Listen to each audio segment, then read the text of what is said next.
on the report of Nyandarua County Climate Change. That is the report on financial year 2023-2024. Mr. Speaker, sir, in the line with Section 11.1 of the Nyandarua County Climate Change Act 2021, the steering committee is mandated to, among others, coordinate the formulation of the climate change reporting framework, preparation and dissemination of annual report on climate change response activities in the county. And notably, the report on the Nyandarua climate change financial year 2023-2024 was submitted and tabled in the House on Tuesday, the 8th October 2024, and subsequently committed to the Committee on Water, Climate Change and Natural Resources for its consideration and reporting to the House. The committee has on diverse dates held its meeting to scrutinize the report and has made various observations on its format and content. Arising from the above, the committee invited the steering committee on Tuesday, 3rd December 2024, for a meeting in Assembly to address the issue on the format and content of the report. The steering committee failed to attend the meeting, and the Secretariat could not sufficiently submit before the committee. A further decision was reached to invite the steering committee on Tuesday, the 18th February 2025, in the Assembly, which was later postponed to Tuesday, the 25th February 2025 at 11 a.m. Via letter reference NCA CLRK COMM 17/1/2025. The committee held a productive meeting with participation of the members of the steering committee and noted there were inconsistencies and gaps in the report. Arising from above, the Committee Water, Climate Change and Natural Resources resolved that other reports should be submitted through the office of the clerk within 7 days from 25th day of February 2025. The committee hereby seeks for 14 days to compile the comprehensive report on the Nyandarua climate change and Nyandarua County Climate Change financial year 2023-2024 for consideration by the House. Thank you, Honorable Speaker. Thank you, Honorable Mbai. The preliminary report is duly tabled, and the leave sought is well explained and deserving, and so I grant it as sought. So next order, clerk. Still under the order on papers, we have a paper to be laid by Honorable Isaac Mbai. Honorable Mbai, proceed. Honorable Speaker,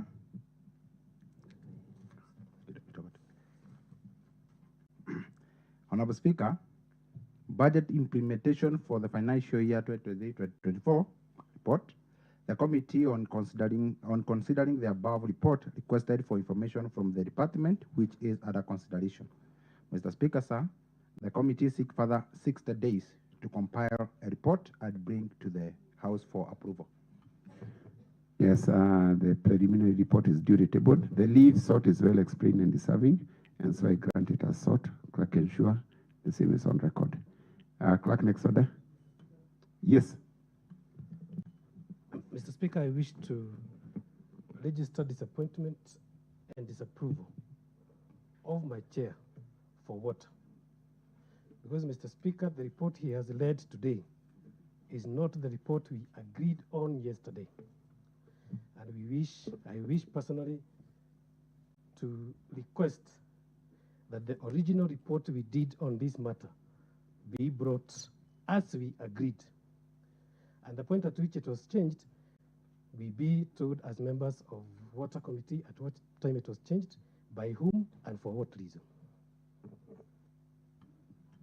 So maybe, Honorable Minority, you are a member of that committee.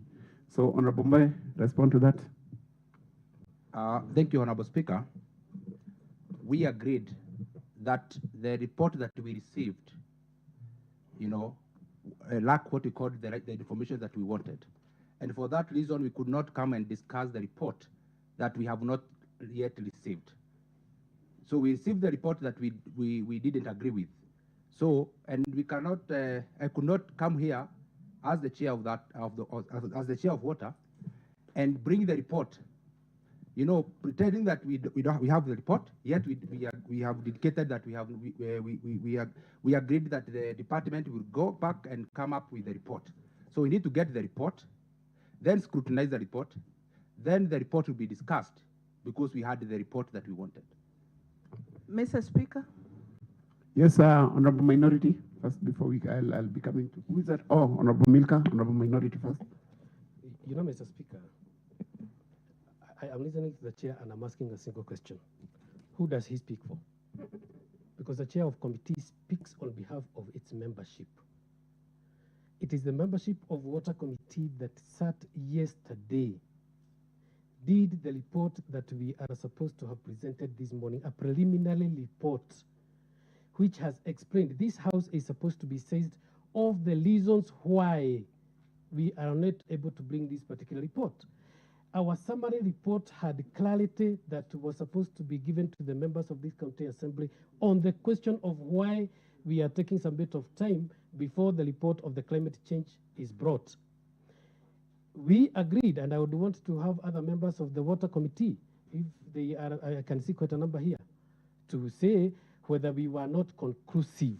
So what the chair should be telling us is what other meeting was held, who were the membership of that meeting that agreed that the original report which we had done should be replaced with the paper, because it's not a report, the paper they have brought. It was a preliminary progress report that was clear in the reasons why we have a problem with the Committee on the Climate Change and the issues we have asked them to provide as we seek more time to look into the report that they're going to produce. The chair should come out clear on that specific question. Who sat? What was the membership? What time did they sit? What notice was given by the clerk to call the members? Which members the clerk called to that particular meeting that agreed to change the original report that we had? Maybe Honorable Chair, before we give you the Honorable Milka, you are a member of that committee? Yes. Yes. Thank you, Mr. Speaker, and I'm equally disappointed because yesterday I sat in the same committee and we had a discussion. The report that we approved yesterday had several other recommendations. And I remember warning our chair that... Maybe the members who are consulting, ensure you consult in very low tone so that we can be able to... Yes, proceed, Honorable Milka. Matters of climate change are very sensitive. And I remember telling Honorable Chair that if he's not comfortable reading the report, then he can appoint one of us to read the report as it was. And that was passed in the committee. Unless they sat in a different meeting, that is not the report that we approved, Mr. Speaker. Thank you. Honorable Ibra, you are a member of that committee. Thank you, Honorable Speaker. On this issue in regards to the committee, I may request your discretion that we withdraw this report, then we meet as a committee, then we sort these issues. Thank you, Honorable Speaker. Yes, Honorable Kate. Honorable Speaker, I am in receipt of the document that has been tabled, and I'm just going through it and realizing that it does not even have members' names, and this is a report that has been tabled before the House. So I would want to know what kind of report is this. Mr. Speaker. Honorable Matimu, you're a member of that committee? Mr. Speaker, I'm not a member of this particular committee, but I would wish to humbly request you. Yesterday, Mr. Speaker, I sought a statement from the same committee. And with what I've just observed, Mr. Speaker, sir, we shall be in this house. And I'm very sure we shall not get a report. I'm humbly requesting, through your discretion, that we form a special committee to look into the matters that I sought yesterday. Thank you. Maybe I want us to deal with... Mr. Speaker. No, I want us to deal with this issue. Yes, Commissioner Kashomba, I want us to deal with the issue of water committee. Yes. Thank you, Honorable Speaker. Mr. Speaker, I believe this honorable house is a house of procedures and rules. And even a chairman of a committee that has been bestowed power by this honorable house to carry out and come up with a report. And its own members come and deny the report in front of this honorable house. Can we remind the chair and apologize for misleading this honorable house? Thank you, Mr. Speaker.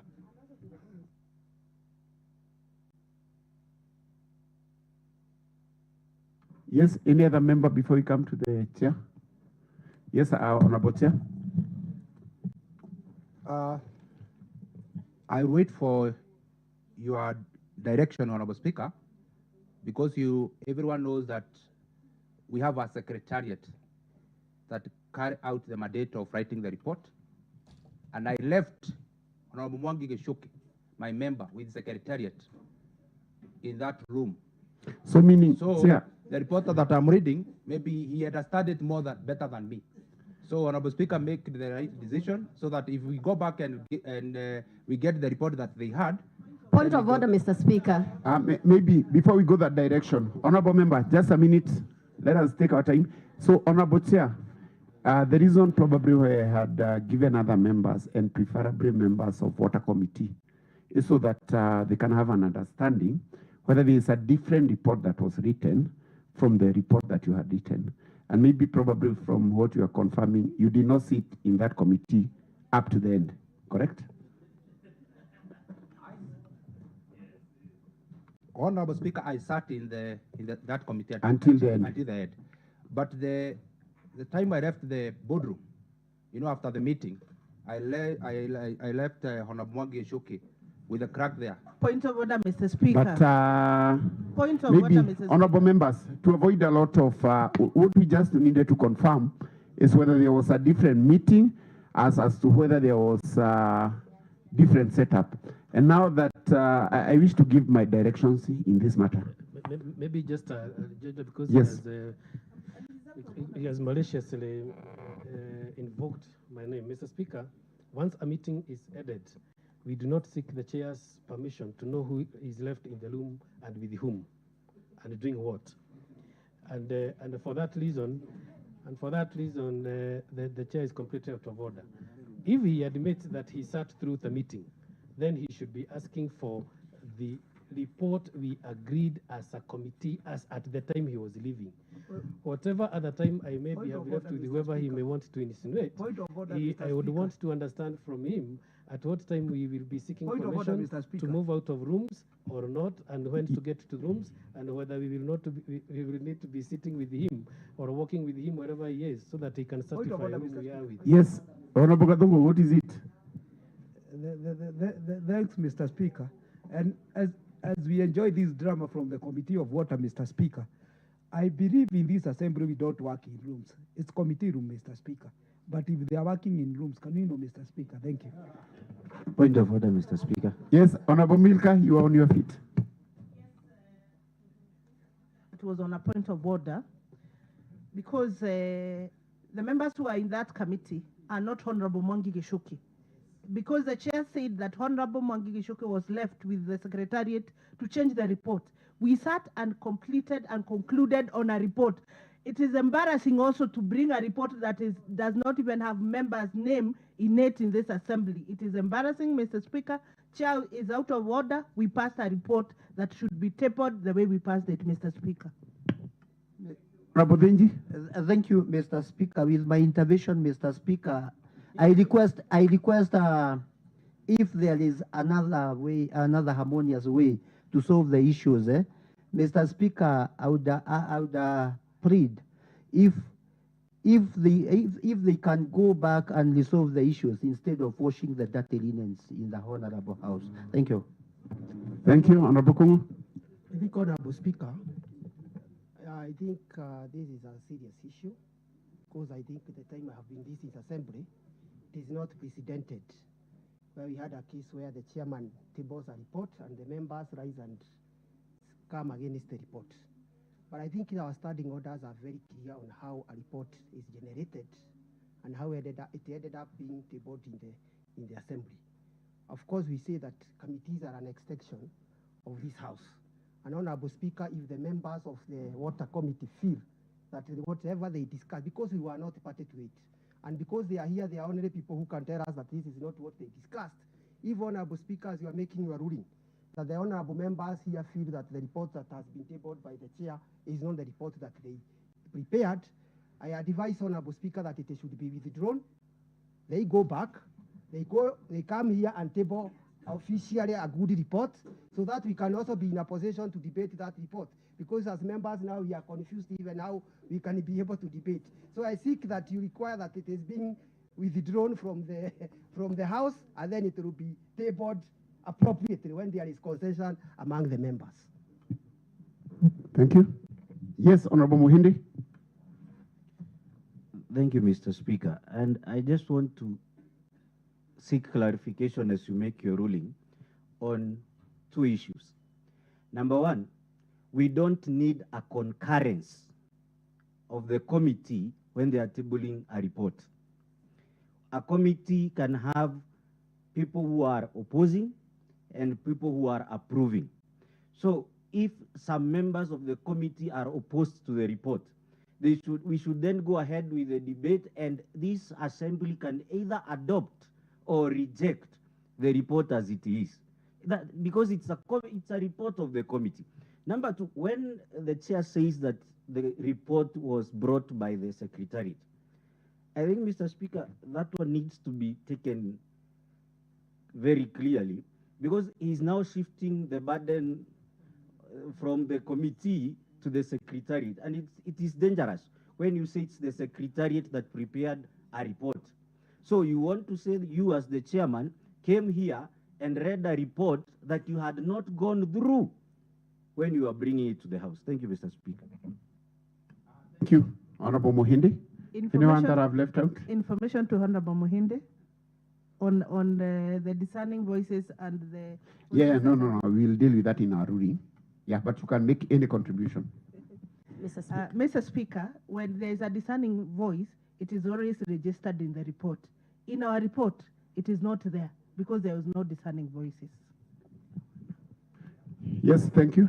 Yeah, Honorable Lucy Kidinji Kageni. Thank you, Mr. Speaker. I'm equally disappointed as my other committee members. We sat down, we agreed on what Honorable Mbai was to bring in the House. I don't know what informed him. I don't know what really informed him to bring whatever he brought. I don't know where he got it from, Mr. Speaker. Maybe as a committee, we need to do what happens after we agree on a few issues. Thank you, Mr. Speaker. Thank you, honorable members.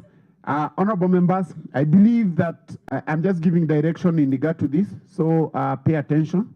Honorable members, I believe that the matters that has been raised by the Honorable James Mwangi Geshoge, the minority leader, and other members of the Water Committee is an internal matter of the committee. In that spirit, I direct the chairperson to withdraw the report and convene the committee and bring the report back to the House that is agreeable with other members of that committee. Clerk, next order.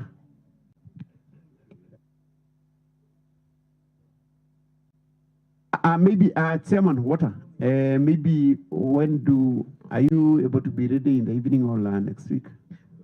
Mr. Speaker. Yes. I would really urge that you do not ask the chair that question. Yeah. As the committee, we promise, because the report is ready, we will just be asking for them to give point us of what order. we did. Point of order, We will be Honorable asking Speaker. that we be given... Point of order. Yes, Honorable Kumu, what is the point of order? Is minority leader in order to impeach the chairman in the whole by saying that it so not be allowed. maybe probably now that you know, Mr. Speaker, what you must note is that the chair has direct interest on this matter.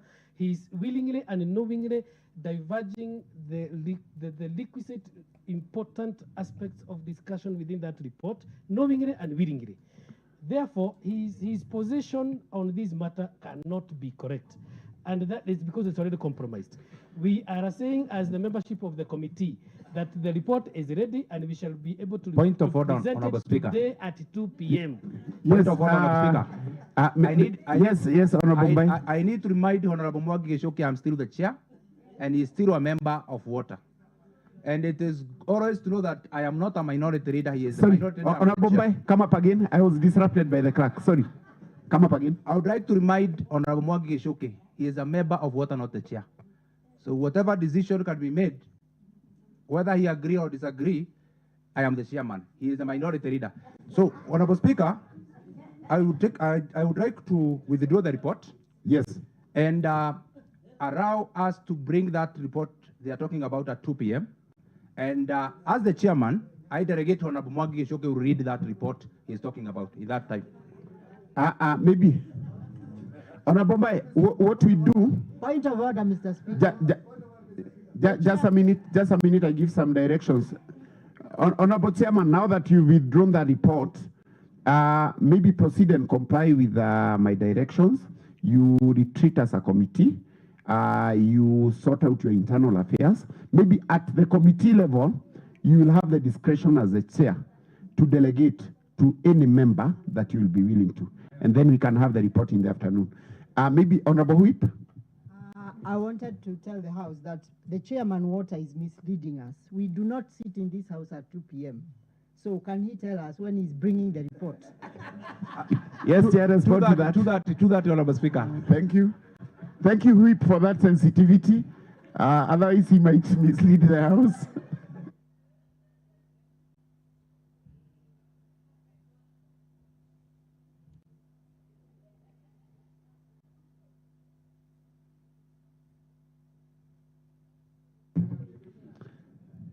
Thank you.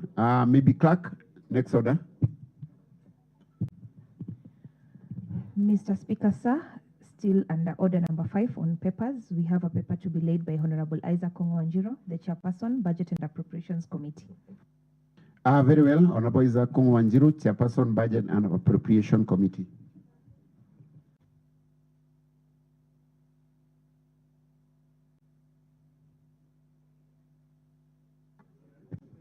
Honorable Speaker, I want to table the 19th report of the Budget and Appropriation Committee.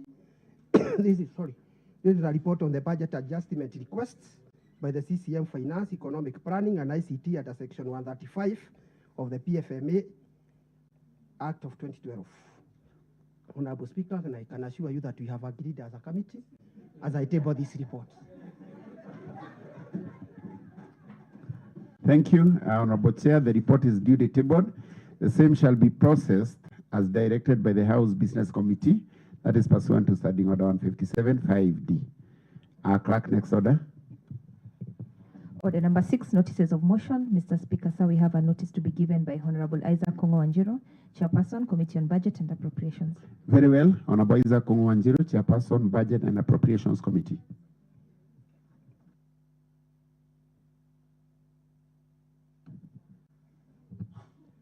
Honorable Speaker, I want to give a notice of the following motion that this House does adopt the report of the Budget and Appropriation Committee on the request by the Committee Executive Committee Member for Finance on the budget adjustment under Section 135 of the Public Finance Management Act 2012 as a report of the House and the recommendation therein as the resolution of the House. Thank you, Honorable Speaker. Notice of motion is duly given and the same shall be processed as directed by the House Business Committee, that is pursuant to Standing Order 157, 5D. Next order. Order number 7, statements. Mr. Speaker, sir, we have statement response to be given by Honorable Zachary Mwanginjero, the Chairperson, Committee on Finance, Economic Planning and ICT. Yes, Honorable Njero. Yes, Honorable Benson. Thank you, Mr. Speaker. We would like to seek leave for 30 days in order to give this response. The reason why we are seeking the leave is we would like to engage the Honorable Member, Rimui Kayani, on a few matters before we table the full report. Is a seeker of the statement in the House? In that spirit, the leave sought is granted, the 30 days. Clerk ensure the same is in our business tracker. Then we would have probably Honorable Dan requested.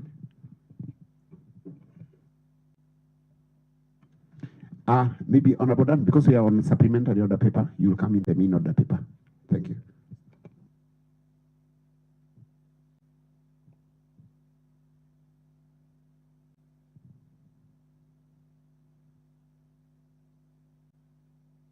Oh, apologies. There is another statement.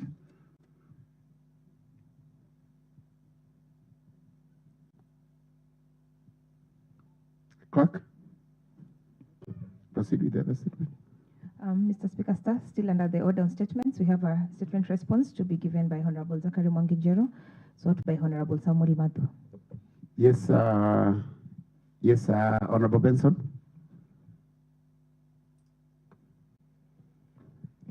Thank you, Mr. Speaker. On this statement, we would also like to seek a leave of 30 days. This is because that right now the committee is dealing with the finance bill, which is overdue. So we would like to seek leave of about 30 days. So meaning the two responses will come at the same time. Is the second seeker of that statement in the House? So in the consequence, we grant the 30 days. So maybe Honorable Dan.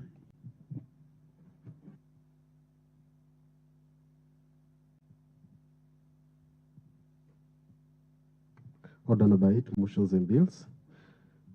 As per your guidance, we proceed to the main order paper. Honorable Yes, Chair. Clerk, maybe I decided to give Honorable Dan at that point so that we can be done. Then we go to the main order paper. Thank you, Mr. Speaker.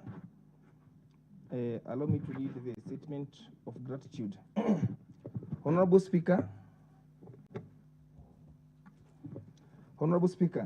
members of the Nyandarua County Assembly, esteemed colleague, distinguished staffs, and the entire county government executive, I stand before you today with a heart full of gratitude, deeply moved by the overwhelming support and kindness extended to me and my family during one of the most challenging times in our lives. The illness, passing, and burial of my beloved wife. Your support, whether through words of comfort, your presence during the hospital visit, or the financial assistance that helped alleviate the burden during this difficult period, has been a beacon of light for us. I am forever grateful for the warmth and compassion shown by each and every one of you. To the Speaker and honorable members of the Assembly, I want to express my heartfelt thanks for standing by my side, not only as a colleague, but also as a friend who shared in our sorrows. Your kindness has been a reminder that in all times of grief, we are never alone. To the dedicated staffs of the County Assembly and the entire Nyandarua County Government Executive, I sincerely appreciate your uneasing support and encouragement you provided when we needed it the most. I'd also like to extend my deepest appreciation to the citizens of Nyandarua, my friends and extended family for their prayers, kind words, and act of compassion.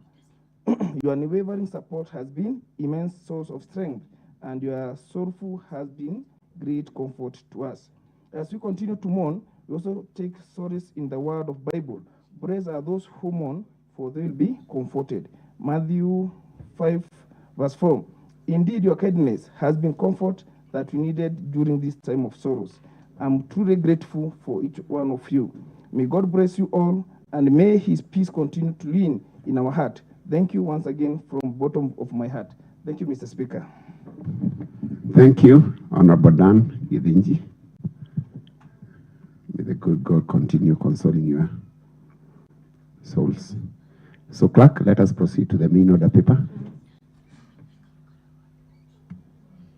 Order number 1, administration of oath. Order number 2, communication from the chair. I have no communication to make at the moment. Order number 3, messages. Order number 4, petitions. Order number 5, papers. Under this order, there are 2 papers by Honorable Paul Gesho-Wambaira, the Chairperson Committee on Health Services. Very well. Honorable Paul Gesho-Wambaira. Anybody holding his brief?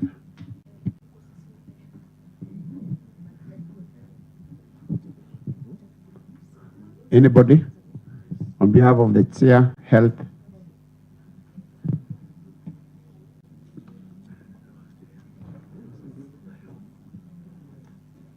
Honorable Speaker. Yes, Honorable. I'm a member of the Health Committee. We'll consult with the chairman. I think there is an issue somewhere. And maybe you can give us 1 week. We'll you have consulted. I think it's a matter that was addressed, but I think there's a miscommunication somewhere. Thank you. That's in order. So, clerk, next order, you can place it for 1 week. Under the same order, there is a paper by Honorable Joseph Kuriadhu, the Chairperson Committee on Sports, Youth, Empowerment and Arts. Yes, Honorable Kumu. I understand, as I had said, indicated that there was some communication. I think the member who was supposed to represent the chair is also not present, but there was some communication towards the tabling of those reports that had been indicated by the committee. And they are brief reports. Maybe I would be allowed to. Yes, you can proceed if you have them. Okay, Honorable Speaker.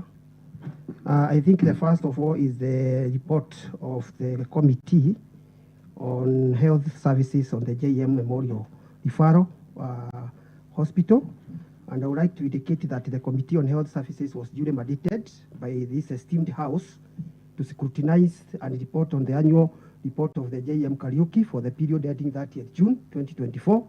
To date, the committee has identified several matters requiring clarification and has sought the necessary information from the medical superintendent.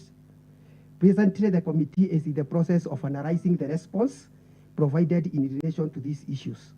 In light of the foregoing analysis, the committee respectively requested that this Honorable House grant an extension of 1 month to complete its review and present the report on this matter. Honorable Speaker, I can attest to this. I'm a member. We have gone. We did the preliminary report, the review. There were some necessary documents that we needed.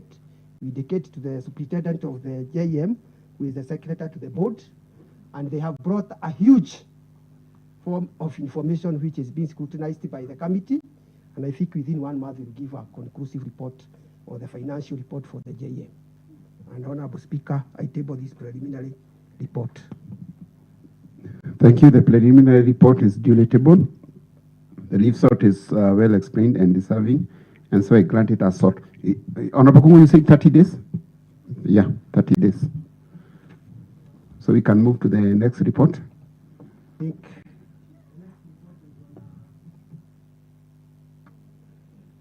equally, Honorable Speaker, the Committee of Health was duly mandated by esteemed House to examine the report on the Engineer County Hospital annual report for the period ending 30th June 2024. At the present, the committee is still in the process of scrutinizing the report in order to identify key observations that may require the intervention of the medical superintendent and the CCM. In light of the foregoing, I have requested that this Honorable House grant committee an extension of 3 months to finalize the analysis and subsequent present and comprehensive report. Honorable Speaker, you realize when it comes to the financial report, we need what we call the site visit. And during the recess, we had some, we had tried to arrange for some meetings, but it did not come to fruitful. But Honorable Speaker, there are very serious issues that have been raised about engineer. And we have scheduled for a meeting with the board and the stakeholders there.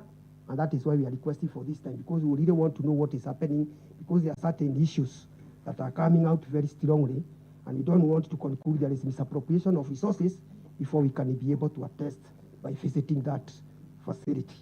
Thank you, Honorable Speaker, and I table. The preliminary report is duly tabled, and the leave sort is well explained and deserving, and so I grant it as sought.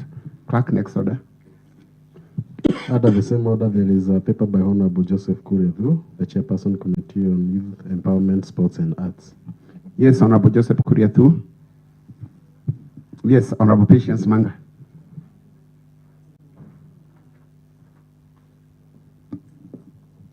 On behalf of Chair, Honorable Kuriadhu, I'm going to read the report. Chairperson's brief on the Department of Youth Empowerment, Sports and Arts Budget Implementation Report. Mr. Speaker, sir, the committee fully acknowledges its crucial role in overseeing, evaluating, and reporting on the quarterly and annual budget implementation for the Department of Youth Empowerment, Sports and Arts as mandated by this House. We take this responsibility seriously, as it is essential in promoting transparency, accountability, and the prudent use of public funds. In regards to the above mentioned, the committee has multiple occasions written to the County Executive Committee member, CCM for Youth Empowerment, Sports, Arts, and Arts, requesting detailed budget implementation reports for the 2023-2024 financial year. However, the responses received have been inadequate, lacking the necessary details required for effective oversight and informed decision making. Due to the unsatisfactory submissions, the committee is still awaiting a comprehensive and precise report from the department. Once received, we will engage in thorough review and hold a discussion to address any critical concern. Following this, the committee will compile a detailed report and present it to this House for consideration. In light of this, we respectfully request this esteemed House to grant an extension of 45 days to allow for a thorough review and meaningful engagement with all relevant stakeholders. Thank you, Mr. Speaker, sir. Thank you, Honorable Patience Manga. The preliminary report is duly tabled. The relief sought is well explained and deserving, and I so grant as it is sought. Clerk, next order. Under the same order, there are 4 papers to be laid by Honorable Zachary Mwagijero, the Chairperson, Committee on Finance, Economic Planning, and ICT. Very well. Honorable Zachary Mwagijero. Yes, Honorable Benson.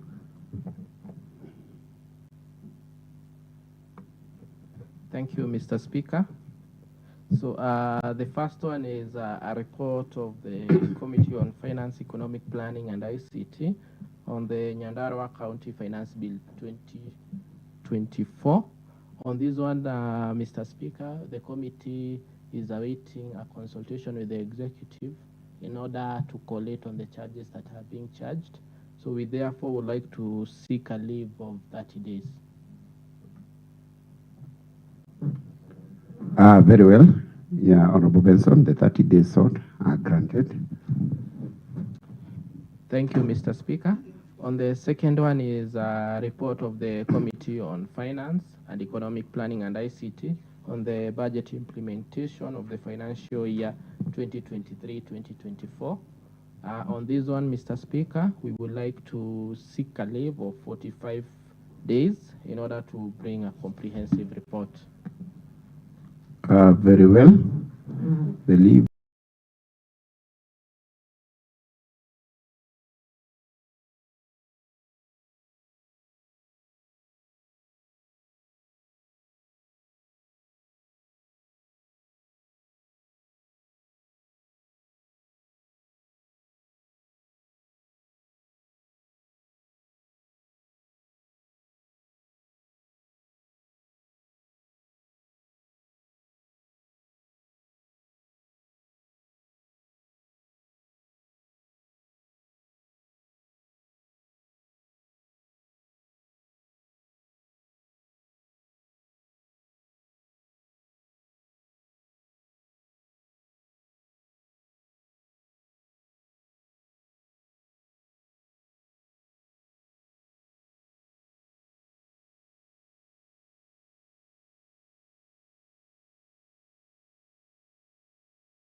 That I'm giving, they just need a small tweak to be able to table them in this house. So it is not that we've not been working, we've been working, Mr. Speaker. And we were also on a very long recess. Thank you, Honorable Benson. Yeah, Clerk, you can proceed. Yes, Honorable Benson, proceed. Mr. Speaker, the third report is a report of the Committee on Finance, Economic Planning, and ICT on the Nyandarua County Revenue Fund Annual Report and financial statement for the year ended 30th June 2024. I think there is a small, oh, it's okay. Yeah. So this report, Mr. Speaker, would like to table it together with the second report, which was on the budget implementation for the year 2023-2024. So we would therefore like to seek a leave to be able to table the two reports within 45 days, as earlier requested. Thank you. Very well. The leave sought is so granted. Unless Honorable Milka, you have still further concern? Honorable Speaker, I have no other concern, but I'm just surprised that they will table that the 6 reports now in the same day. Okay, we'll see the magic. Thank you. Mr. Speaker, sir, it is not the 6th report. Remember, I think Mr. Let me not address the honorable member, but Mr. Speaker, the 2 report on the budget implementation and the revenue statements, those ones I have seeked for 45 days. The others are for 30 days. Okay. Very well. Yeah. So, and the 4th one was a report of the Committee on Finance and Economic Planning and ICT on the Nyandarua County Receiver of Revenue Annual Revenue Statement for the financial year ended 30th June 2024.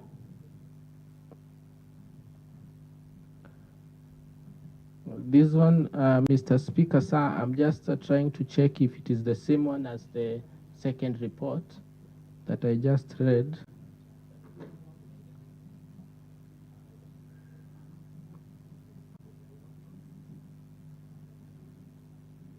Yeah, okay. So this one is for revenue. Mr. Speaker, sir, this one would like to seek a leave for 60 days in order to table a comprehensive report. Thank you. Now that is the number what report?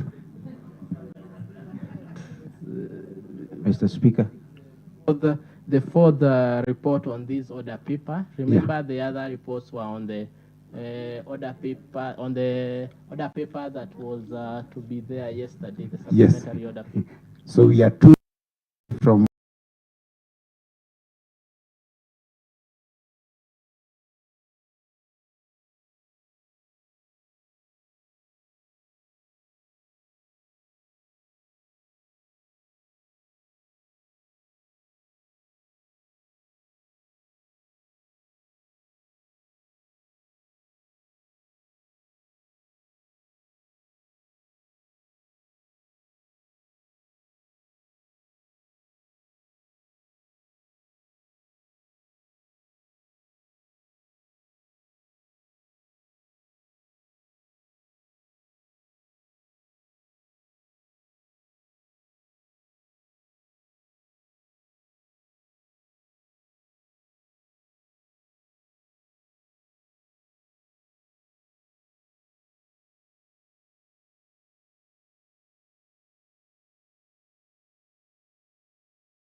Point of information. I think, Honorable Speaker, what is detected here, it is the reasonableness of the committee. Correct. You realize that the finance committee, most of the time they require, they always believe that they can only work outside of this assembly. We as the committee of the budget, I'm a member of committee of budget, and we always sacrifice ourselves in the middle of the week to come and work for the reports. What requires, Honorable Speaker, If they feel that they cannot afford to give us the report, delegate that work to the Committee of Budget and we will deliver. Yes, Honorable Mohindi. Information to the House Chair. Information. Thank you, Mr. Speaker. And I like the way the Budget Committee has reasoned very fast. Order, Mr. Speaker. Yes, what is the point of order, Honorable Benson? Sorry, my mic was not working. Is Honorable Mbaye, in order to imply that the Committee of Finance is lazy. For point of information, Honorable Mbaye, I would like to inform this House, and the records can prove me straight. There is no committee in this House that has given more reports and tabled more reports than the Finance Committee. Thank you. So, yeah, thank you. So what we do now, you rose, that ought to have been on a point of information because he had already sat down when he gave that information. But Information? Yes. Thank you, Mr. Speaker. And I just want to give the information to this House that during our meetings, when we are doing the Budget Committee, as members of the Budget Committee, we always accommodate the chair of Finance Committee in our meetings. So the chair comes, so I'm wondering where then, if the chair is committed, where are the members? Thank you. That is the information I wanted to give. Mr. Speaker. Maybe to, is Honorable Milka in order to imply that... Honorable Benson, is it when you say order, yes, you are commanding the House? Yes. So you should raise on a point of order. It's a point you have. Okay. So when you say order, you are telling the chair to be orderly. Okay. Guided well, Mr. Speaker, sir. So now, is Honorable Milka in order to imply that our chair of finance only attends meetings that are done by the Budget Committee and does not attend our meeting? Point of information to Honorable Milka is also the chair of budget. We accommodate him in our meetings, even today morning. Point of order, Mr. Speaker. Point of order, Mr. Yes. Speaker. Yes, Honorable Kate, then Honorable Esther. Honorable Speaker, I think there is information that is disintegrated in this House and brought in pieces and bits. It is important to note that when this assembly was formed, the Finance and Budget Committee was one committee. And the reason for the split was so that, which I may not want to elaborate well, but so that members could be able to get adequate leadership roles. I don't think it is fair when a member stands, one, to say that the Committee on Finance is lazy. The Finance Committee on Matters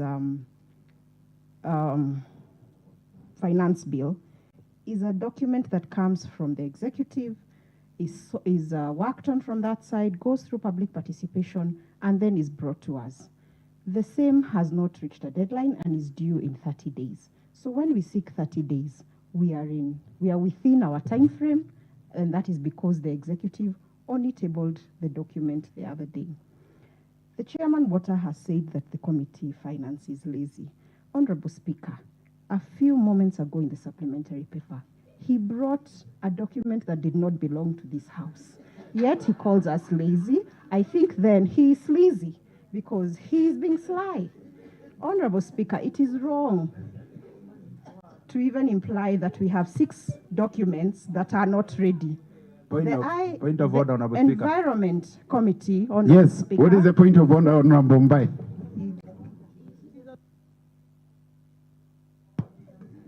Honorable Speaker, I am on a point of Yeah, order. yeah, and sure, a point sure, of sure. order Yeah, cannot yeah, be procedure. used I get again. you, I get you. So the honorable member wants to disrupt my chronological thinking. I was on my last point. The report on the environment raised by the Honorable Kayani is ready, and we only need to consult with him and bring the document. So we didn't even need to seek those 30 days. It's just that the member had stepped out, and I see he has come in, Honorable Speaker. Mr. Speaker, Honorable Speaker, I think it is wrong for the minority leader to speak Unless to you when he information. is seated. Information, no, clarity, Mr. Speaker. Yes. I may not be good in English, but I don't understand how the member says that the report is ready, but they are consulting Kayani. The only reason why a report is ready is because you have done full consultations. So it is either it is ready, or we have not finished, we are consulting Kayani. So she's misleading the House by saying that she has a report which is ready, but they are still waiting to consult Kayani. That is not ready. And Honorable Kayeni is there.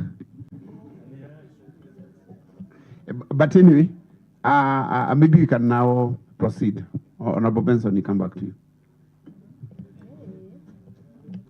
Mr. Speaker, sir, I think I read the fourth one, which was the annual revenue statement, which I seeked 60 days. But Mr. Speaker, allow me to make a comment. I think, Mr. Speaker, it's very heartbreaking for us as a committee when a member stands in this House and calls us lazy, knowing that even when the records are checked, the records of this House, there is no single committee that has done more reports. Honorable Speaker. And tabled them here. Yes. Point of order. And the Finance Committee. I seek that Honorable Benson should withdraw, saying that it is a committee that has produced the largest number of reports, unless he is able to substantiate that. Because I can also say that the budget has produced majority of the report, today being that we are tabling the 19th report. But Honorable Speaker, that notwithstanding, what you are going to understand, and the reason why we employ these people to work. At the beginning of this regime, of this assembly, there was a pull and push of businesses in this House. I have stood more than several times when we were to discuss where the business is going to be placed, whether it is budget, whether it is finance. But because at that time there was facilitation, people fought in this assembly to get the business. Point of order, Mr. Speaker. Point of order, Mr. Speaker. Point of order, Mr. Speaker. Point of order. What is the point of order, Honorable Muhindi? Honorable Speaker, the chair budget is completely out of order. Even the tea that you get at the canteen is facilitation by this assembly. So you cannot impute improper motive on other members simply because you have been brought one report today. Point of order, Mr. Speaker. Maybe, yes, what is it, Honorable Esther? Thank you, Mr. Speaker. Mr. Speaker, I would, like to inform one honorable member here that insinuating a certain committee is lazy. That is out of order. That is uncalled for. That is bad.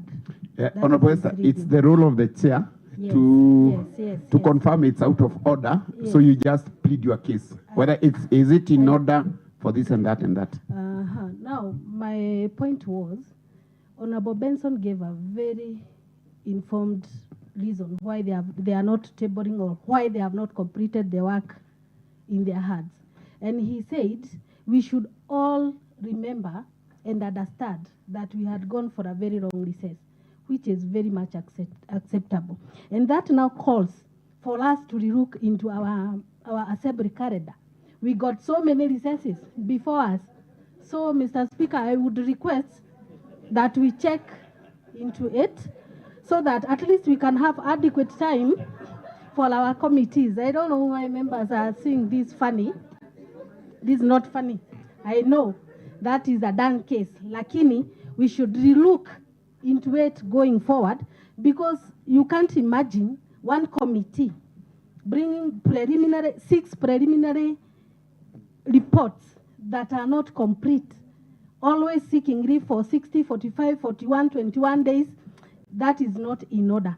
But what I would like us to understand is that the more recesses we get, the more burdens we accrue, and the more the unfinished works we will always be bringing forward. So, Mr. Speaker, with that, I would request that we relook into our calendars. However, we should be more committed in our works. We should take advantage of the times that we are having here, and still we should relook on working on Thursdays, not only on Tuesdays and Wednesdays, but even on Thursdays, so that we can maybe complete our works. Thank you. Thank you. Honorable Benson, I understand you are Have you tabled your last report? Have you given us the position? Point of information, Yes, Honorable Speaker. Mr. Speaker. Point of information? Yes. What is it, Honorable Kayini? Thank you, Honorable Speaker. Honorable Speaker, Honorable Esther stood on a point of order. I've been keenly listening to her, trying to get what the point of order was. If you could clarify what the point of order she was on is. Thank you.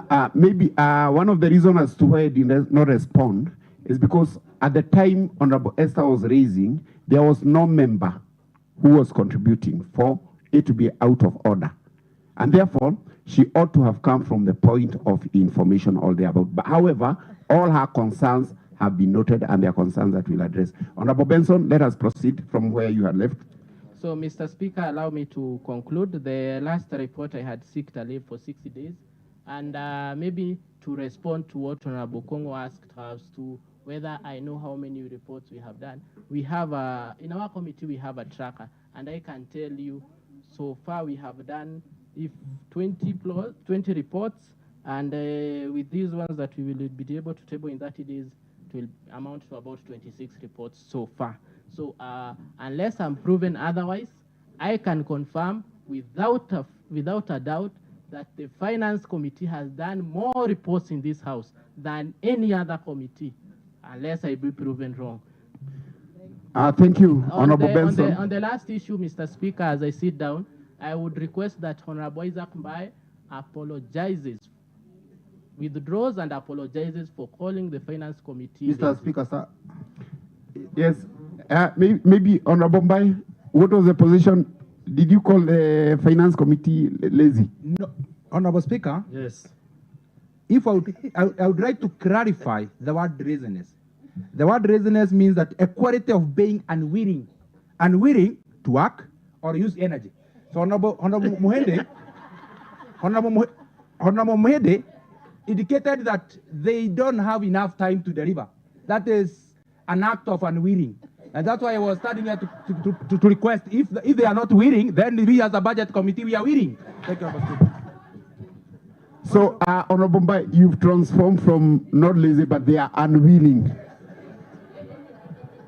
So maybe point of order, point of information, Honorable Speaker. Yes. Point of information. What is the point of information? Thank you, Honorable Speaker. You know, Honorable Mbai is fresh in school, and to me, his assertion and insinuation about what the definition of laziness is confirms to me that he's being a good student. But I'm a little concerned about the usage of the word unwilling and unable. Is the committee unable or unwilling? Because I borrow from Honorable Isaac assertion that when people were rushing to get these jobs, there was a conviction and a motivation. But then people are not unwilling. People could be unable. So there has to be a distinction between being unable and being unwilling. Because if you're given a business, why should you be unwilling to do it?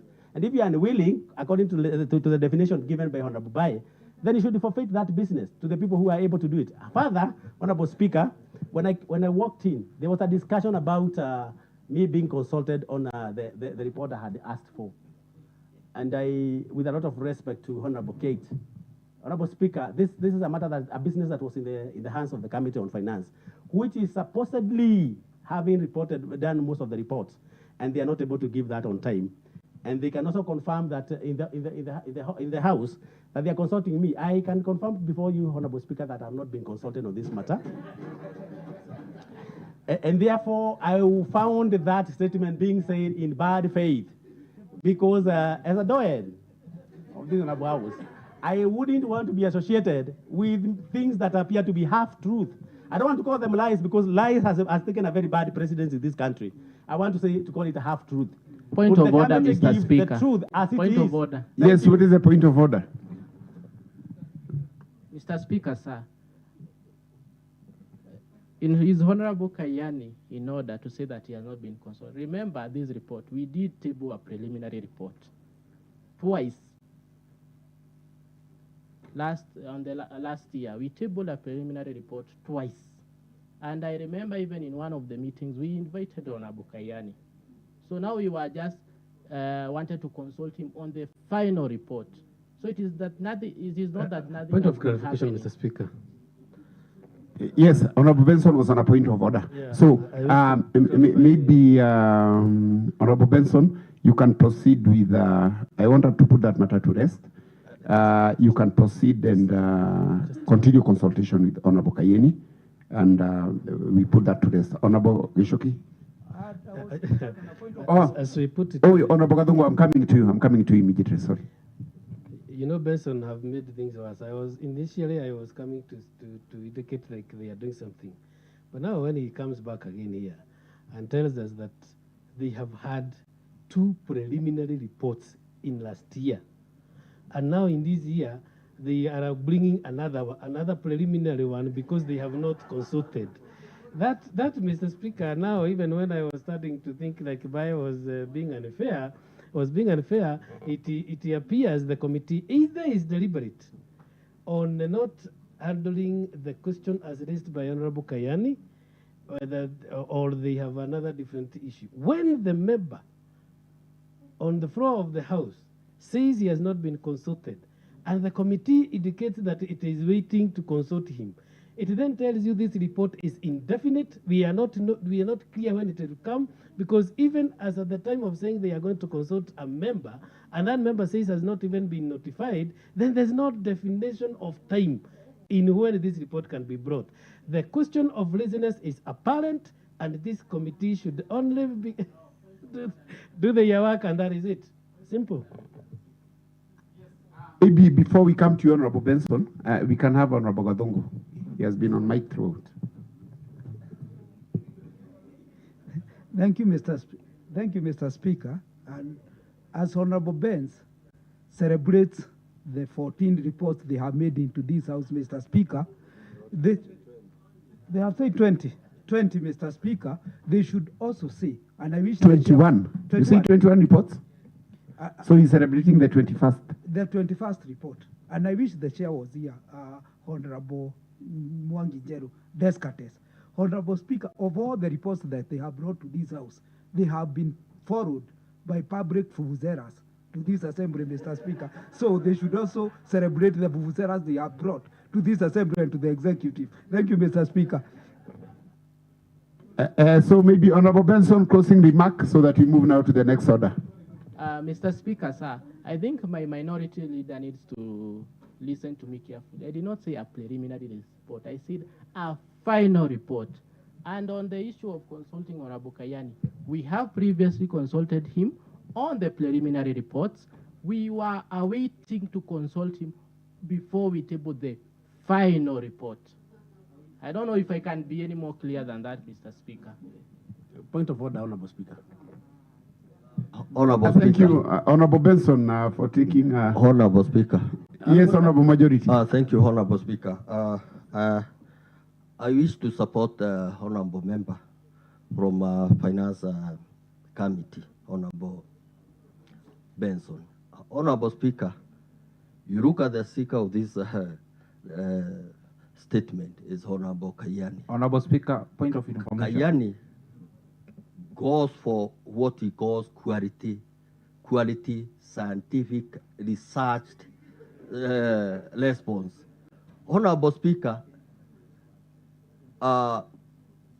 environmental impact assessment services is very scientific.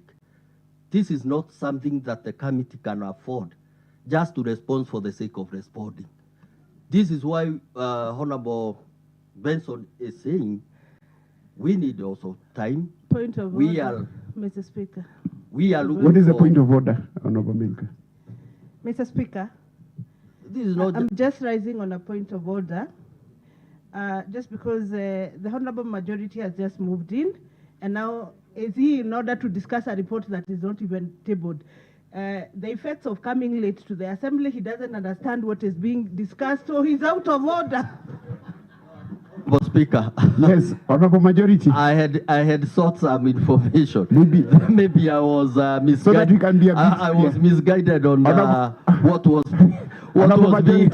I was misguided on what was being discussed. Honorable Majority. But however, Majority? Yes. Do you understand what we are discussing? I thought it's a response from... No. Now, That you are was out not of by order. Honorable Kalyani. Honorable Majority, you are out Thank of you. order. Raised by Honorable Milka, Honorable Matimo. Mr. Speaker, I think mine was just something that maybe like a clarification, because Honorable Benson has just mentioned that his committee has responded to the most number of issues. I think, Mr. Speaker, if you go to the Hansard, I think the committee that has responded to so many issues is Committee on Health, followed by Education that I sit in, Education Committee, then Roads. They come far towards the end. Thank you, Mr. Speaker. I think the tracker should be, yes, I'm talking about the report. But when we come to issues on postponing, I think they are number one.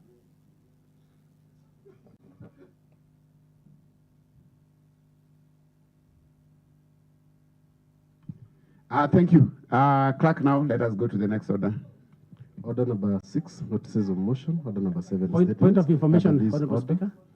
Point of information. Yes, Honorable Kayeni. Thank you. My apologies for interrupting, Honorable Speaker. Honorable Speaker, it has been said and it's captured very well in the Hansard that I will be consulted on this report. It's a report that has taken a long time. I would want to know how much time they need to consult me so that they can be able to table this report, final report. Yeah, and maybe Because Honorable Kayeni. if it is being consulted, Honorable Speaker, Yes. I am available now so they can table the report tomorrow. Maybe when you walked in, Honorable Kayeni, They don't need 30 days. Thank you.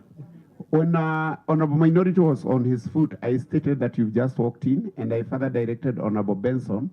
Now that Honorable Kayeni has come in, you can just proceed and consult. So maybe ensure you take the shortest time possible to consult him now that he's around. Then you can report later. Correct? That is noted, Mr. Speaker, sir. Very well. And I said within 30 days. I think members need to be a little bit attentive. Very well. I said within 30 days. Sure. So 2 days can be within 30 days. 20 days can be within 30 days. Yeah. And Honorable Benson, when you say 30 days, the chair granted you 30 days. So the 27th day is okay, the third day is okay, 2 days okay. So clerk, let's proceed.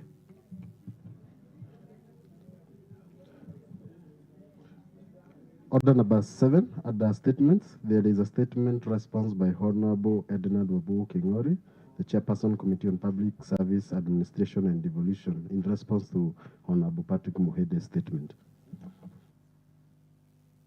Yes, Honorable Ednat. Honorable Kashomba. Thank you, Honorable Speaker. Honorable Speaker, I want to respond on report from the chair, Honorable Kingori and then Honorable Kingori, on preliminary report on the status of remittance of facilitative and remunerative allowances to staffs in the county executive for the financial year 2023-2024. Mr. Speaker, the Committee on Public Service Administration and Devolution has been considering the statement sought by Honorable Patrick Kariuki Muindi, MCA County Member for Magumu Ward, concerning the status of remittance of facilitative and remunerative allowances to staff in the county executive. The statement was tabled before this Honorable House. And Honorable Speaker directed the committee to address the matter and provide a conclusive response to the House. Mr. Speaker, the committee has conducted several meetings to review the information outlining the statement from the county secretary.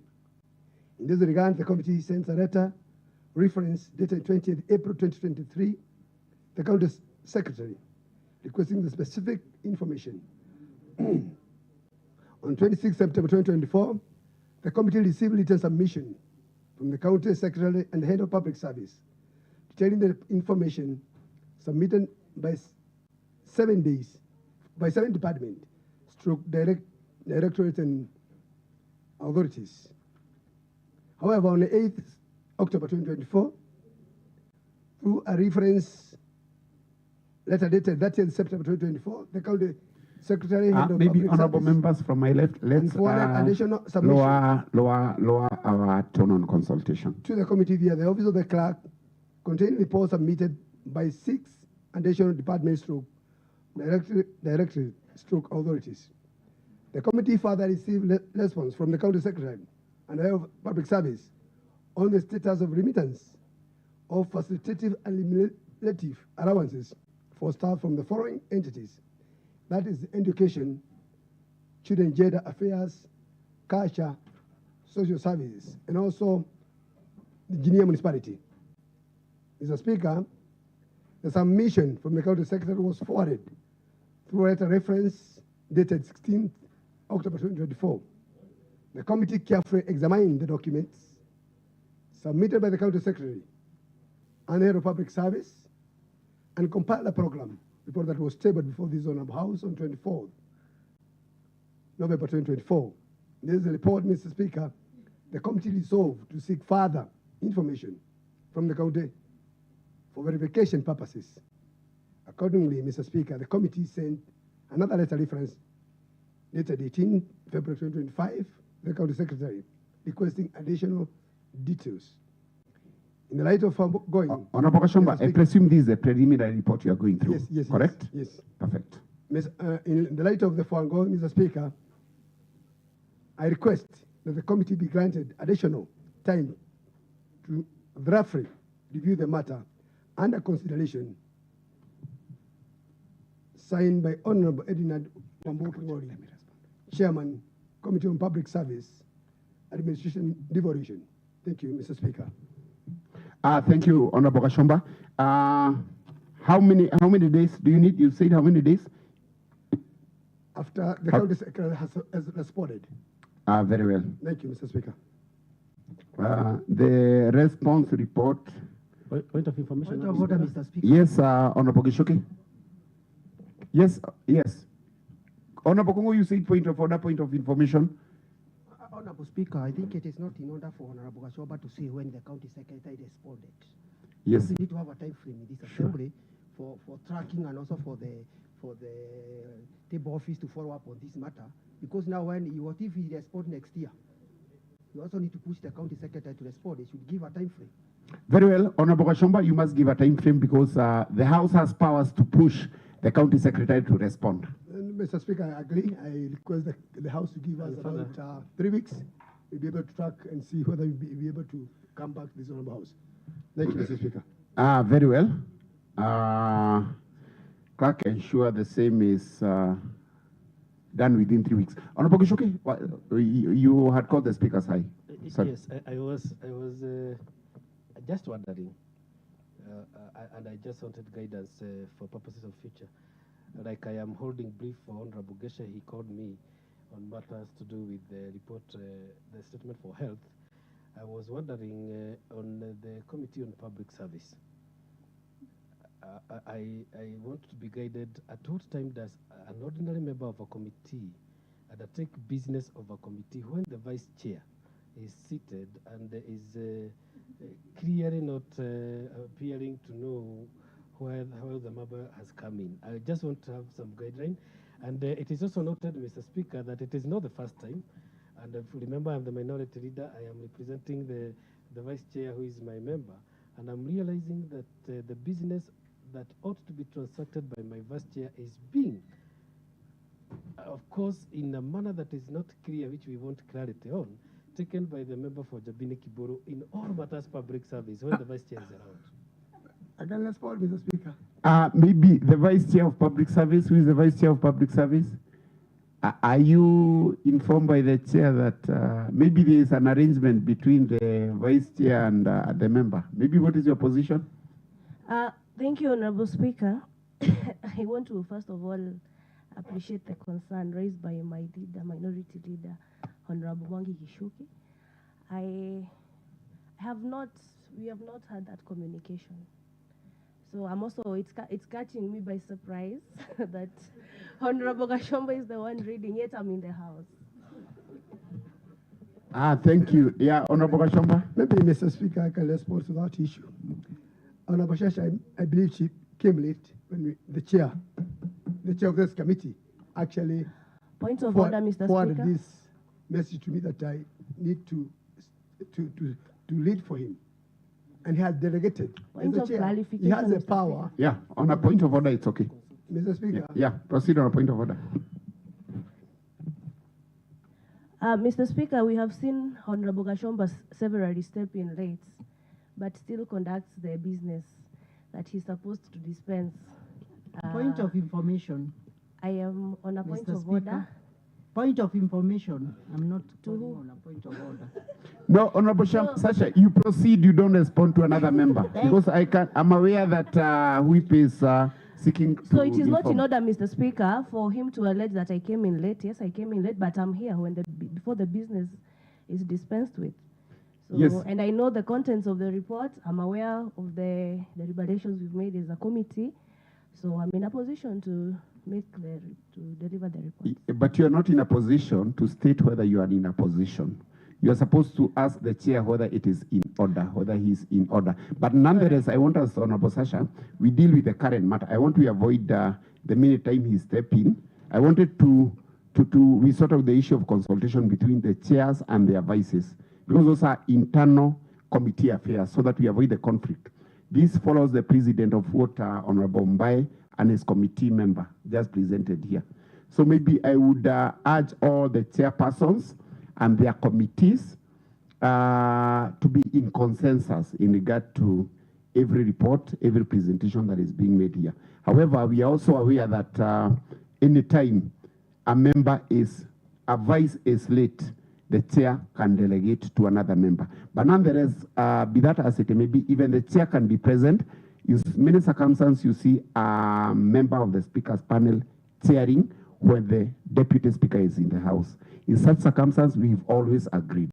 So I would always urge the chair, the vice, and the committee members always agree on the person who will be presenting.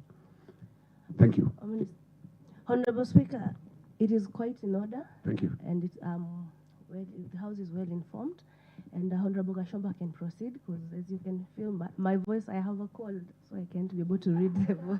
So presumably the chair knew you had a code. That's No, why no, you- no, no, no. That was a procedural error. Very well. So Honorable Gashomba?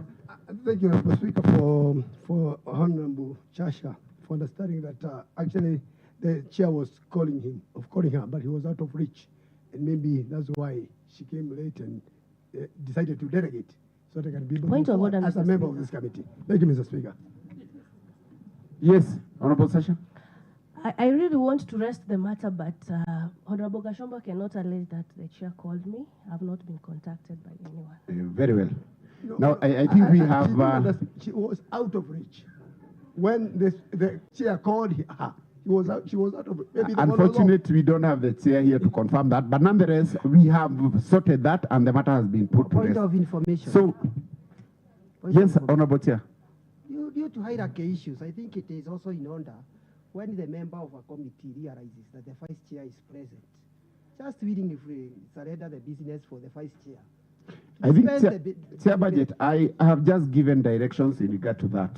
And I have stated, and I've given a case study of water. I have encouraged members, first of all, to sort out their internal issues. I've given the case study of the speaker's panel when that chair is chairing. So even if the vice chair is here, and the committee had agreed among us themselves that any other member will present, it is very much in order. The most important thing is agreement among the committee members before they bring any business that is being presented. So maybe point of information? Yes, in regard to the same? Further information, Honorable Speaker. In regard to... Yes. No, that one, because I've already given my directions. Let us move to the next business. Point of order, Mr. Speaker. Point of? Order. Who is out of order? I think the point of order should come when another member is on standby. In regard to what I've just... to the statement that Honorable Gashomba has given? Yes. Oh, you are the seeker of that statement. Thank you, Mr. Speaker. And I'm just seeking your indulgence, Mr. Speaker, that for purposes of statements, you need to put your foot down on all committees in terms of how much time a statement sought by a member should take place, because it's not like a procedural motion or a report like the ones we are discussing from the Auditor General.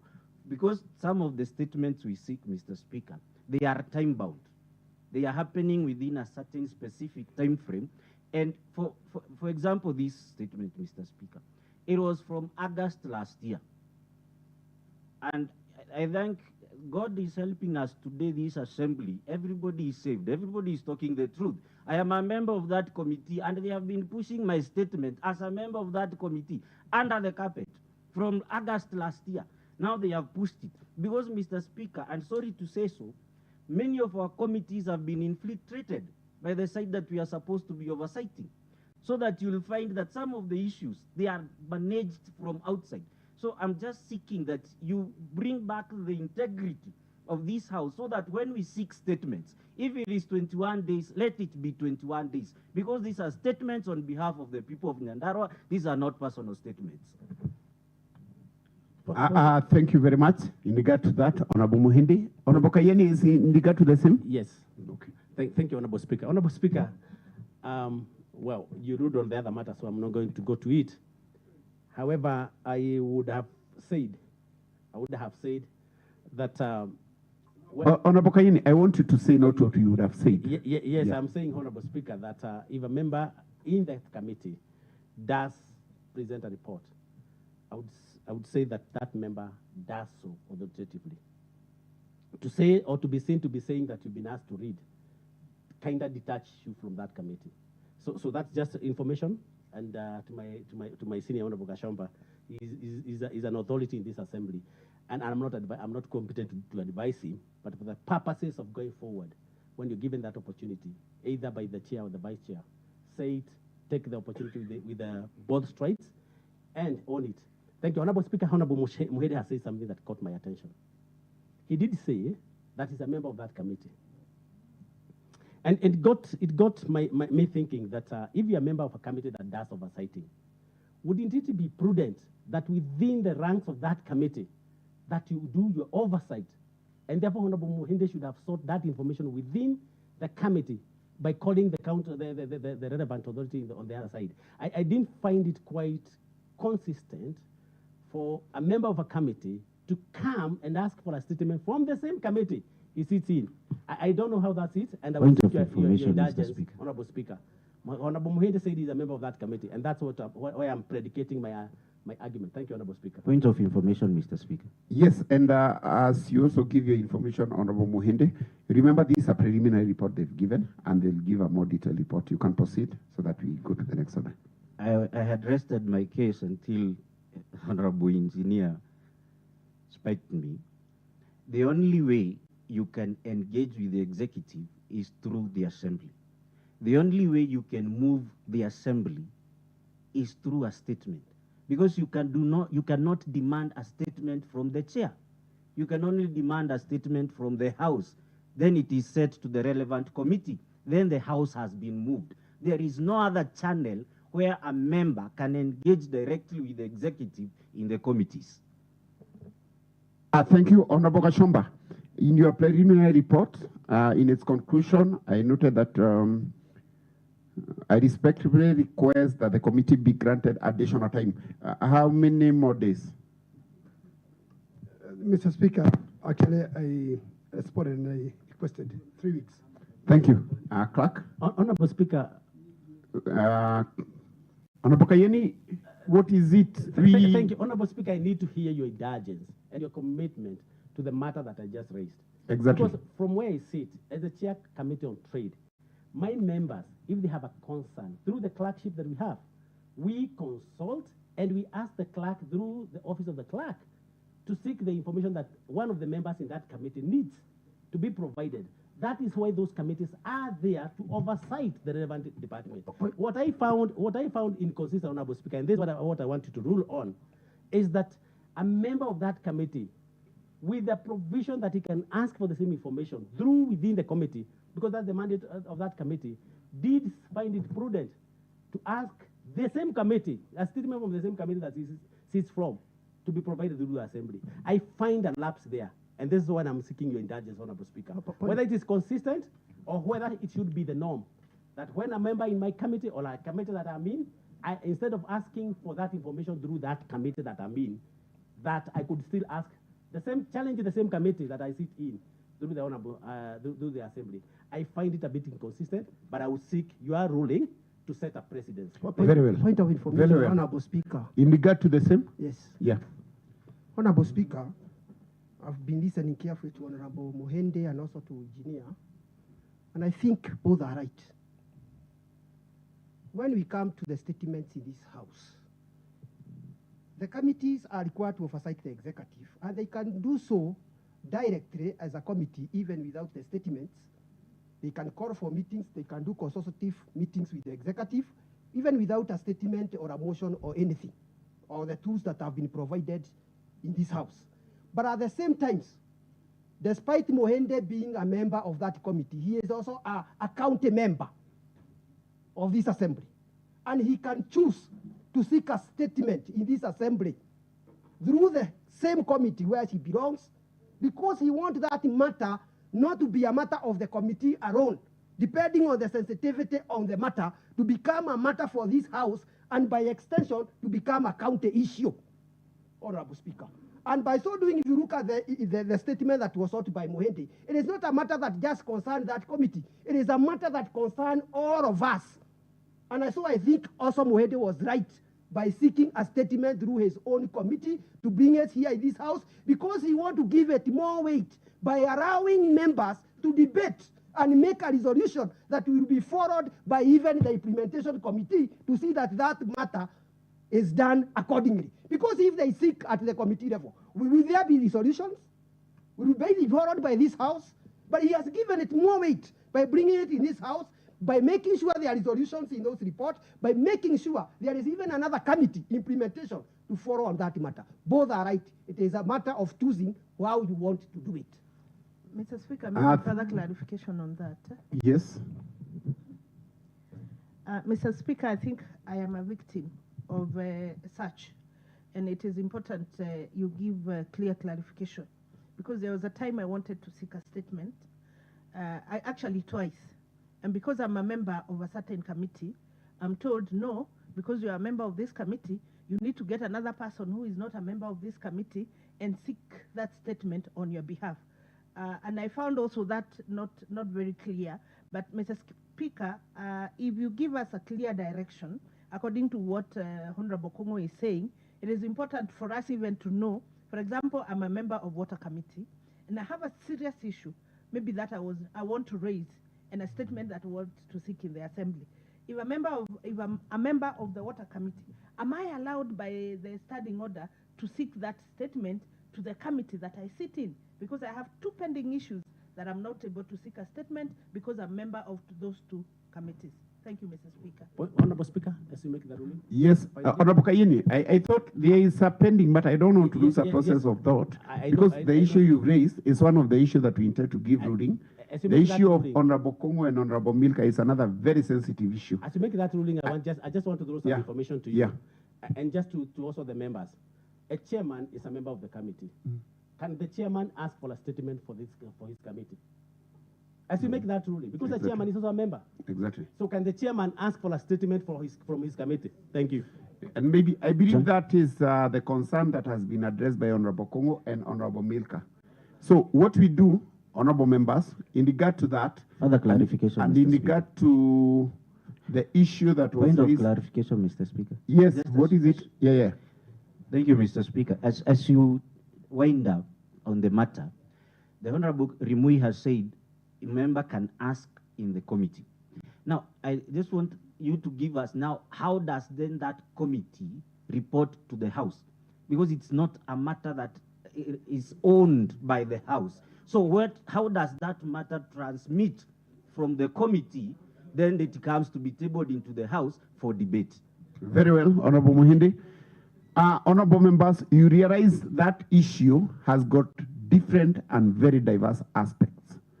As to whether the issue that has been raised by Honorable Mohinde being the last one, how does it translate, how is it reported to the House?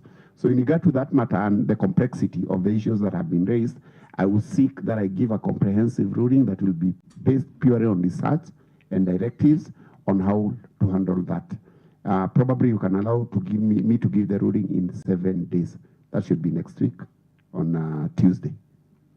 Thank you. So, clerk, next order. Under the same order, there is a statement response by Honorable Paul Gesho-Baida, the Chairperson, Committee on Health Services. Yeah, very well, Honorable Minority.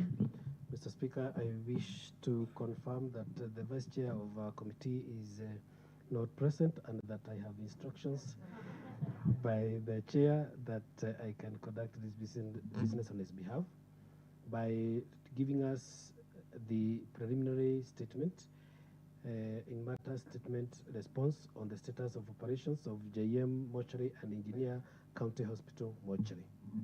Honorable Speaker, the Committee on Health Services was duly mandated on this esteemed House to respond to that statement sought by Stephen Murithi Matimo on the issue of operations of JM Hospital Mortuary and Engineer County Hospital Mortuary. At the present, the committee has sought and analyzed information on the statements above and is set to conduct site visits to the said mortuaries to ascertain on some concerns. In light of the ongoing review, I humbly request that this Honorable House grant the committee an extension of 1 month to finalize the subsequent present and comprehensive response to the statement as sought. Mr. Speaker, I wish to clarify in the earlier statement that was sought, the earlier report on the financial statements for JM and Engineer Hospital, we have agreed as a committee that we are going to schedule, we have actually scheduled site visits for both JM and Engineer, and we have agreed in the effort to ensure that we are economical on resources. We will conduct both the business for the financial statement and this business for the mortuary for both JM and Engineer at the sites that we, at the time, the sites we have indicated. We therefore request that we be given this 1 month, and we promise to bring the report as such. Thank you. Honorable Matimo, you're the speaker. Mr. Speaker, I would wish to really appreciate this committee because, for one, this is a committee that really consults, and I totally agree with what Honorable Geshoki has just mentioned, because I was actually consulted on the same, and in fact, they said that during the site visit, they called me for me to get more information about the same. So I think the time that they've requested is quite in order. Thank you. Thank you. That it is granted. Clerk, next order. Under the same order, there are 3 statements to be responded to by Honorable John Du Bashino, the Chairperson, Committee on Lands, Fiscal Planning and Urban Development. Very well. Honorable John Du Bashino. Yes, Honorable Esther Wangari.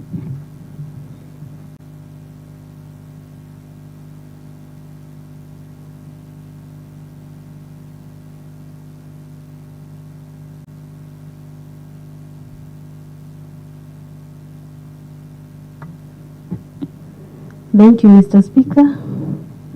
Mr. Speaker, I would like to register that I'm the vice chair to that committee, so I'm doing it on behalf of my chair. The first response is on Burugwa Dam, which is in Rorie Ward. Mr. Speaker, the Committee on Lands, Physical Planning and Urban Development has been diligently reviewing the statement presented by Honorable Mary Wajiko Kabiru, the county member of Rorie Ward, concerning the status of Burugwa Dam. This statement was read. This statement was duly read before the House, and pursuant to the Speaker's directive, the committee has undertaken to address the matter comprehensively and provide a conclusive response. To facilitate the committee's review, a letter was sent to the CECM of France on August 15, 2024, formally requesting the relevant information. The department, through a letter on 20 August, requested an extension of 14 more days to provide the requisite details. And following the anticipated period, and in line with the previous commitment to deliver a comprehensive response, the department subsequently provided the following information in their letter dated 14th June 2024, that the county surveyor's team visited the site and observed an existing dam was located on that parcel of land. The parcel identified by residents has been forwarded to the land's adjudication and settlement officer to determine its designation as a dam. In furtherance of the committee's inquiry, a subsequent letter was sent on October 18, 2024, requesting an update on the matter. In response, the department informed the committee that it had written a reminder to the land adjudication and settlement officer on October 14, 2024, and a copy of this correspondence was provided to the committee. Given the circumstances, the committee formally wrote to the Land Commissioner of Kenya requesting the following information. 1. Whether the parcel of land was designated for public use. 2. Whether the parcel of land remains public or has been legally converted to private ownership in accordance with due process. And 3. The total size of the area that was initially earmarked for public use.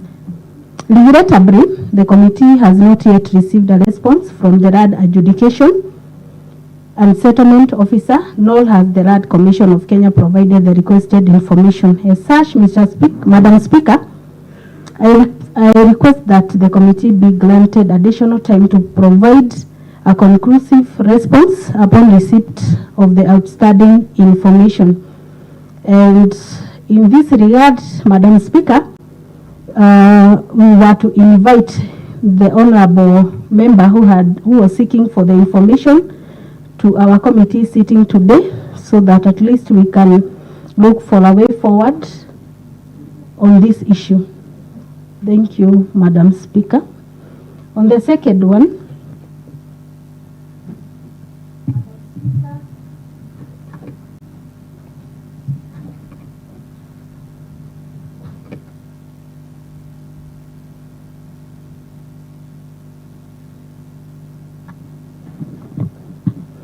Madam Speaker, there was a report that was requested in this House concerning the status of titling of public land in the county and survey of public land meant for public amenities, which includes survey of roads and road reserves.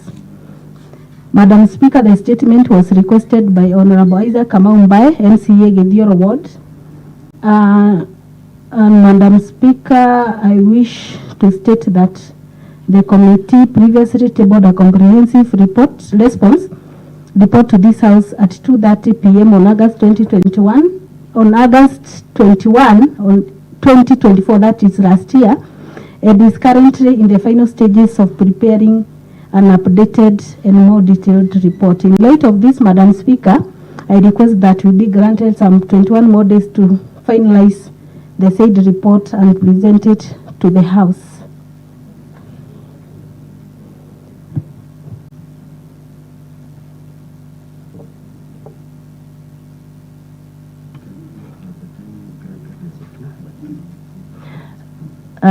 Thank you, Honorable Esther.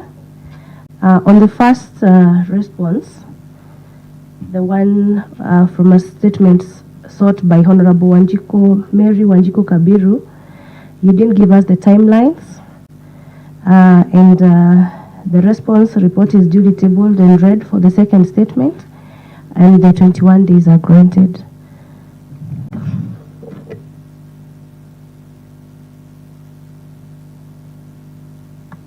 Thank you, Madam Speaker. Indeed, it's very true that I didn't give a timeline for the first one concerning the Brugwa Dam, because there are some information that we had requested from the office of the National Arts Commissioner, which we don't know maybe when it will be forthcoming, and that's why I... Point of order, Madam Speaker.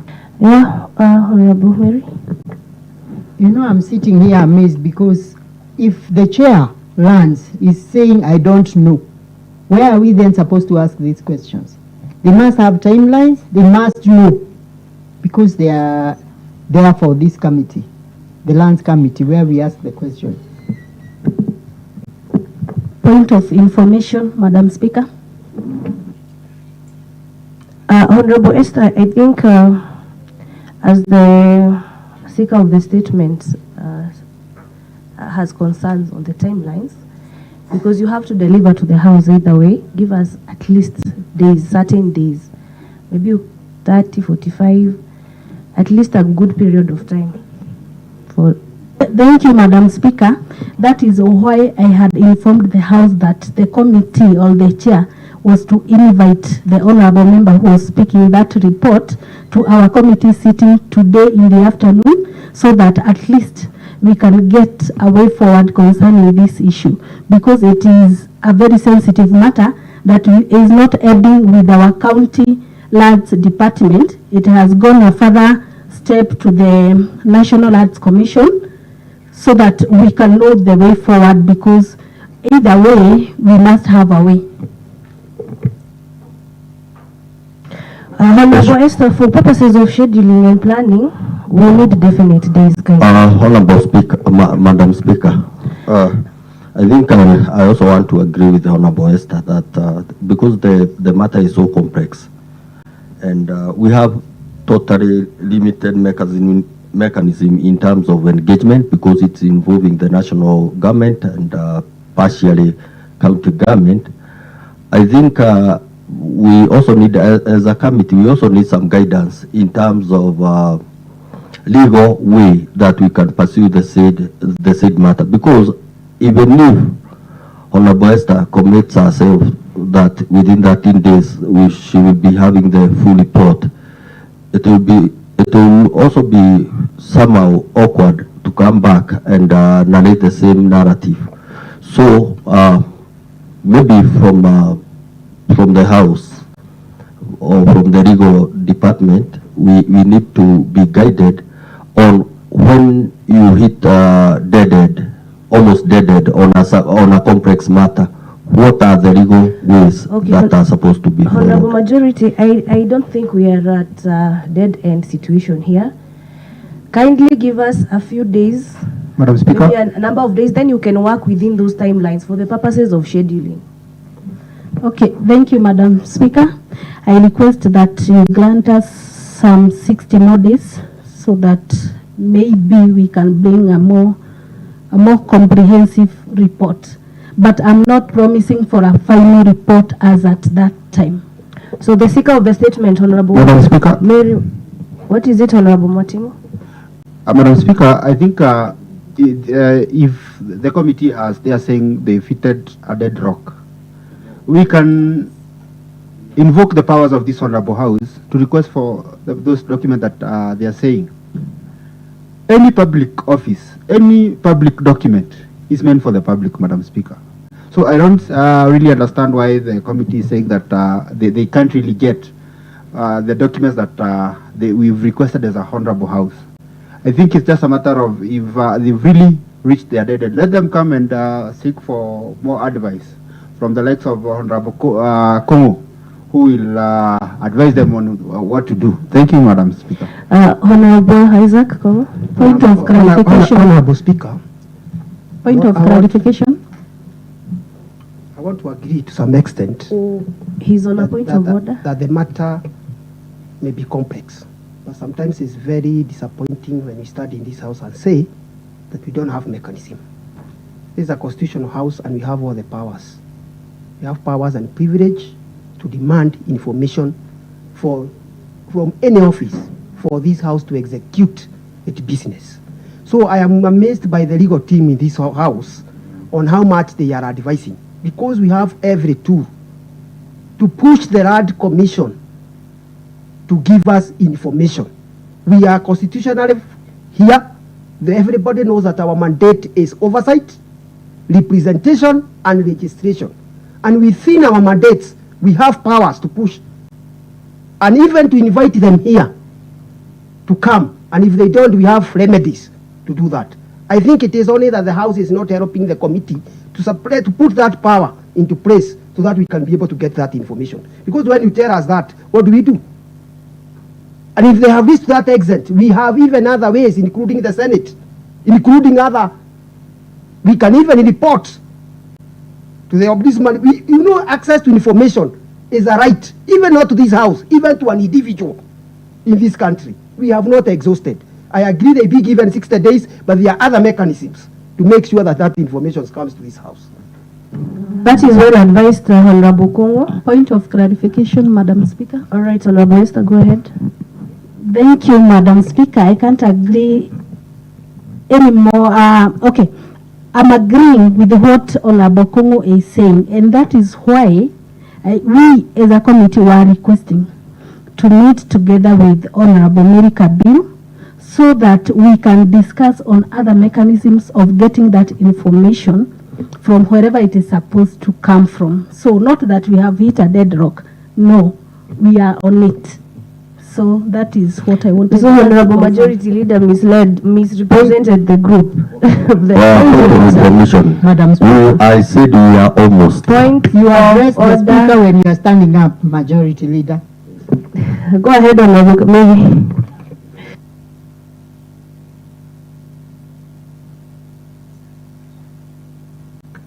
They want 60 days. Yet she is very, very sure they will not have a comprehensive report. So I'm asking myself, what then are they going to bring on the table? I want to concur with the Honorable Kongo from Wanjohi. We are in Kenya. This assembly has the highest mandate in this county to deal with these issues. So if we are saying we cannot do it, I want to be clear who else we are going to ask for this kind of help.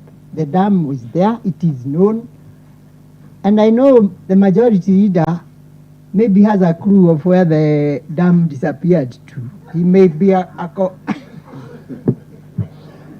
that is why he's very stubborn on issues that it is a very complicated matter. Point of order. It's complicated. Point of order, Honorable. She is standing on a point of order. Let her finish. You cannot complicate issues because you might be involved or you are a friend of the involved. So, Madam Speaker, please, we want that report. We will wait for 60 days. I am very ready to sit with you. I have a lot of information. I'll be glad to share it. Thank you, Honorable Mary Kabiru. Maybe more information. Information to who, Honorable? Honorable Majority. Just hold on for a minute. I had caught the eye of Honorable Milka had caught my eye. To the Information House. to the House. Okay, yes. proceed. Thank you, Madam Speaker. And on this issue of getting information and what is required from the executive or from the offices, I want members to realize that we have been granted all the powers by the Constitution and by the laws of this country that we can demand for information from anywhere in this Republic of Kenya, not only the executive, Madam Speaker. Therefore, if we take our power seriously and if we take our mandate seriously, then the information that we require, we can be able to get it. You heard us this morning discuss about the Committee of Water. There are serious issues that we discussed in that Committee of Water, and we were saying it is the high time we take our mandate seriously, and that is why we said our chairman must agree to what the committee members are saying, because we are taking now our responsibility seriously. So therefore, I would want to urge the committee, please act within your powers. You have all the avenues. 60 days actually are too much. You can get that information within 7 days as provided by law. Thank you, Honorable Matimu. Honorable Majority Leader. Honorable Milka, sorry. Madam Speaker, I wanted to ask whether is it in order for Honorable Maria to purport that I know the grabbers and Honorable Speaker, you point of order. Honorable Speaker. Point of order, Honorable I'm starting Speaker. on a point of order. He's on a point of order. Honorable Majority, kindly do not respond to the member directly. But he's out of order. Who is Maria in this house? Honorable Mary Kabiru. Honorable Speaker, I've taken like 20 years to build a brand. Mwanginyaga is a brand within Olkalau. It takes a lot when someone alleges that I might have been involved, and that's why I'm asking, is it in order to purport that I know the grabbers of the said dam? Who said that? Honorable Mary Kabir. Honorable Mary, could you clarify what you meant by The word might, that allegation? the word might in my sentence means either yes or no. He may be their friend, he may be. So you are alleging? I have said he is working, he is. Honorable Mary Kabiru, I think that is out of order. Kindly apologize to the honorable member and withdraw the statement. But Madam Speaker. Because you alleged. Unless you're very sure. Unless you're very sure. I have, this dam is outside my doorstep. And I was a big girl who could understand what is happening. I know, I have the details. Being a friend of an accomplice is not a sin. Also, you have information I did not to support say your the majority leader allegation. took part in the grabbing of that land. No, for the sake of was the people who grabbed the land. In order to rest this matter, order. In order to rest this matter, just apologize and withdraw the statement. And the seeker of the statement, Honorable Mary Wanjiko Kabiru, are you satisfied with the response? We give them 60 days. Yes, Madam Speaker. And from there, within that timelines, you can work out all those issues. I'm good, Madam. All right, thank you. The seeker of the second statement, Honorable Isaac Kamau Mbaye, are you satisfied with the response? Who will respond on his behalf?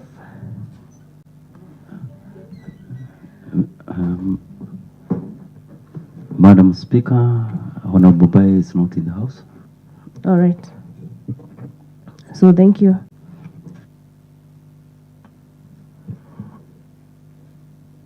Order. Honorable Speaker. What is it, Honorable Member This, for Magumu? Honorable Speaker, this is on a different issue. As a committee on Rigo, we had invited the county attorney to our committee, and it was scheduled from 11, and it is past the time. I was seeking your if you give us permission to proceed with the committee. Honorable Speaker, point of order. That is out of order. Point Honorable of order. Isaac Hokongo. I think Honorable Saint Kasana, member for Magumu, is out of order. The plenary precedes any other business in this assembly. And as such, the county attorney can wait or he can reschedule the meeting because it can never happen and will be setting a very serious precedent. You can imagine, Madam Speaker, if everybody else said that they want to sit in their committee. This house will not have quorum. And we have other serious business, other motions that are coming. So I think it has never been heard of, and it should even withdraw that statement because it is not orderly, Honorable Speaker. All right, House, that is settled. I pass on to Honorable our Speaker, standing order. Honorable Speaker. All right, Honorable Mohende, what's the matter? Madam Speaker, although Honorable Kungu is right on terms of creating quorum, he is wrong to say that the Honorable member for Magumu is wrong, because the standing orders provide that a committee may sit during plenary at the leave of the Speaker. And that is what Honorable Kayani has done. He has sought the leave of the Speaker for the committee to sit. All right, on that case, I will invoke my powers, and for the best interest of this House, I will not grant that leave. The attorney can wait. Next order. Madam Speaker, still under the order on statements, we have a statement response to be given by Honorable John Dogashino, the Chairperson, Committee on Lands, Physical Planning and Urban Development.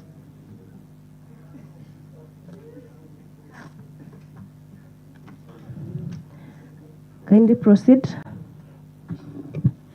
Thank you, Madam Chair.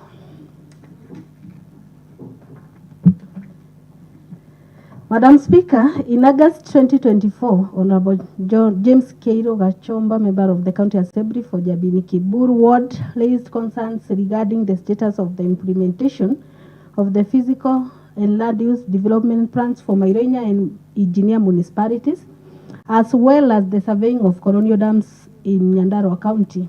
In response, the Speaker of the County Assembly directed the Committee on Lands, Physical Planning and Urban Development to investigate the matter and provide a response within a specified timeline. I wish to convey my sincere appreciation, Madam Speaker, to your office and the clerk of the County Assembly for your invariable logistical support throughout this process. And I also wish to extend my heartfelt gratitude to the members of this committee for their unwavering dedication and contributions in the preparation of these reports. The committee is equally grateful for the diligent efforts of the County Assembly staff, whose assistance was crucial to the successful production of this report. Furthermore, I would like to express our thanks to the department for its cooperation in providing the essential information required for this process. On behalf of the committee, I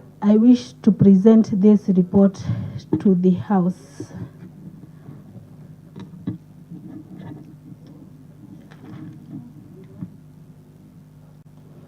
Madam Speaker, in a letter dated 31st October 2024, the department provided the following update in response to concern number 2 regarding the implementation of physical and radius development plans for Mairenya and Engineer municipalities. The department reported that the preparation of the Engineer Municipality Integrated Strategic Urban Development Plan, that is ISDIP, is at an advanced stage. A draft plan has been prepared and is waiting the second public participation session, which is scheduled for November 14, which was scheduled for November 14, 2024. Following this, the plan was to proceed to the approval process, which included adoption by the cabinet and subsequent approval by the assembly. Furthermore, the department indicated that the preparation of the Mairenya ISDIP was to commence immediately after the completion of the engineer municipality exercise. A budgetary allocation for this exercise was made in that financial year 2024-2025. In response to question number 3 regarding the surveying of the 2 colonial dams in each ward during the last financial year, the Department of Floods, Physical Planning and Urban Development reported that a total of 1.5 million was allocated for the surveying of 20 colonial dams, with 4 dams per sub-county in the financial year 2023-2024. The department successfully surveyed 18 colonial dams, which is as listed in the report, and we have 18 dams there. In response to question number 1, the department did not provide an answer regarding to detailed reports on the extent of implementation of programs and projects within Mairenya and engineer municipalities. The committee observed that the department is making significant progress in the development of the engineer municipality ISDIP, with clear timelines for public participation and approval. The committee also observed that there is clear plan for the preparation of the Mairenya ISDIP, but it is contingent upon the completion of the engineer municipality plan. The necessary budget for this exercise has been allocated.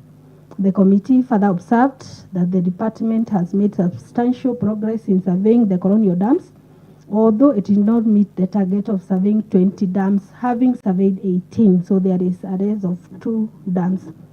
Lastly, Mr. Speaker, the committee observed that the department did not address the request for a detailed report on the implementation of programs and projects in Mairenya and engineer municipalities, indicating a lack of clarity on completion of the matter, Madam Speaker. In conclusion, the department has made notable progress in certain areas, including particularly with the development of engineer municipality ISDIP, which is at an advanced stage.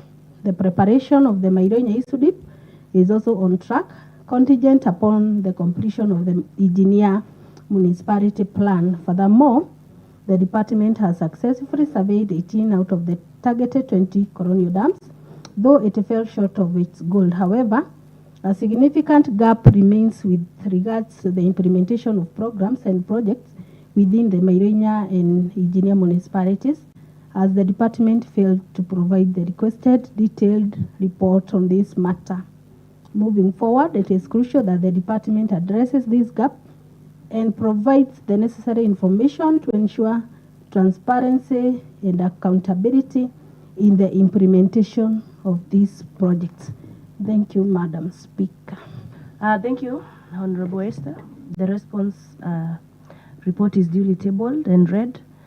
The Speaker of the statement, Honorable James Kiruga Shomba, are you satisfied with the response? Thank you, Honorable Madam Speaker.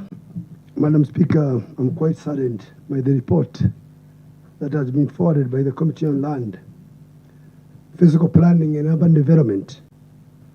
Mr. Speaker, Madam Speaker, you're aware what I had requested, that we need to understand the status of the municipalities of Virginia and Mairoinya and how much they were funded by this county government. There's nowhere, Mr. Speaker, that I've had any detailed report from this document. It's just a game of musical chairs that has been brought forward to us. You are aware, Mr. Speaker, that Mairoinya and Engineer were appropriated 10 million so they can come up with a plan on how, Mr. Speaker, they will be able to undertake that the town in terms of development, because this is a World Bank request. Can we have a detailed plan on Engineer and Mairoinya so they can be able to come in and give more funds? Madam Speaker, I've heard that they are waiting for the second public participation that was done on November 14, 2024, and we are on March 5th. This document has been collected from somewhere and put this on our house just for us just to make us get more clear than we are. Mr. Speaker, I don't want to get into this document. I want the committee to go back and come up with a clear, detailed report on how further the 4 million that was allocated to cater for the land physical use. And the chairman of budget is there.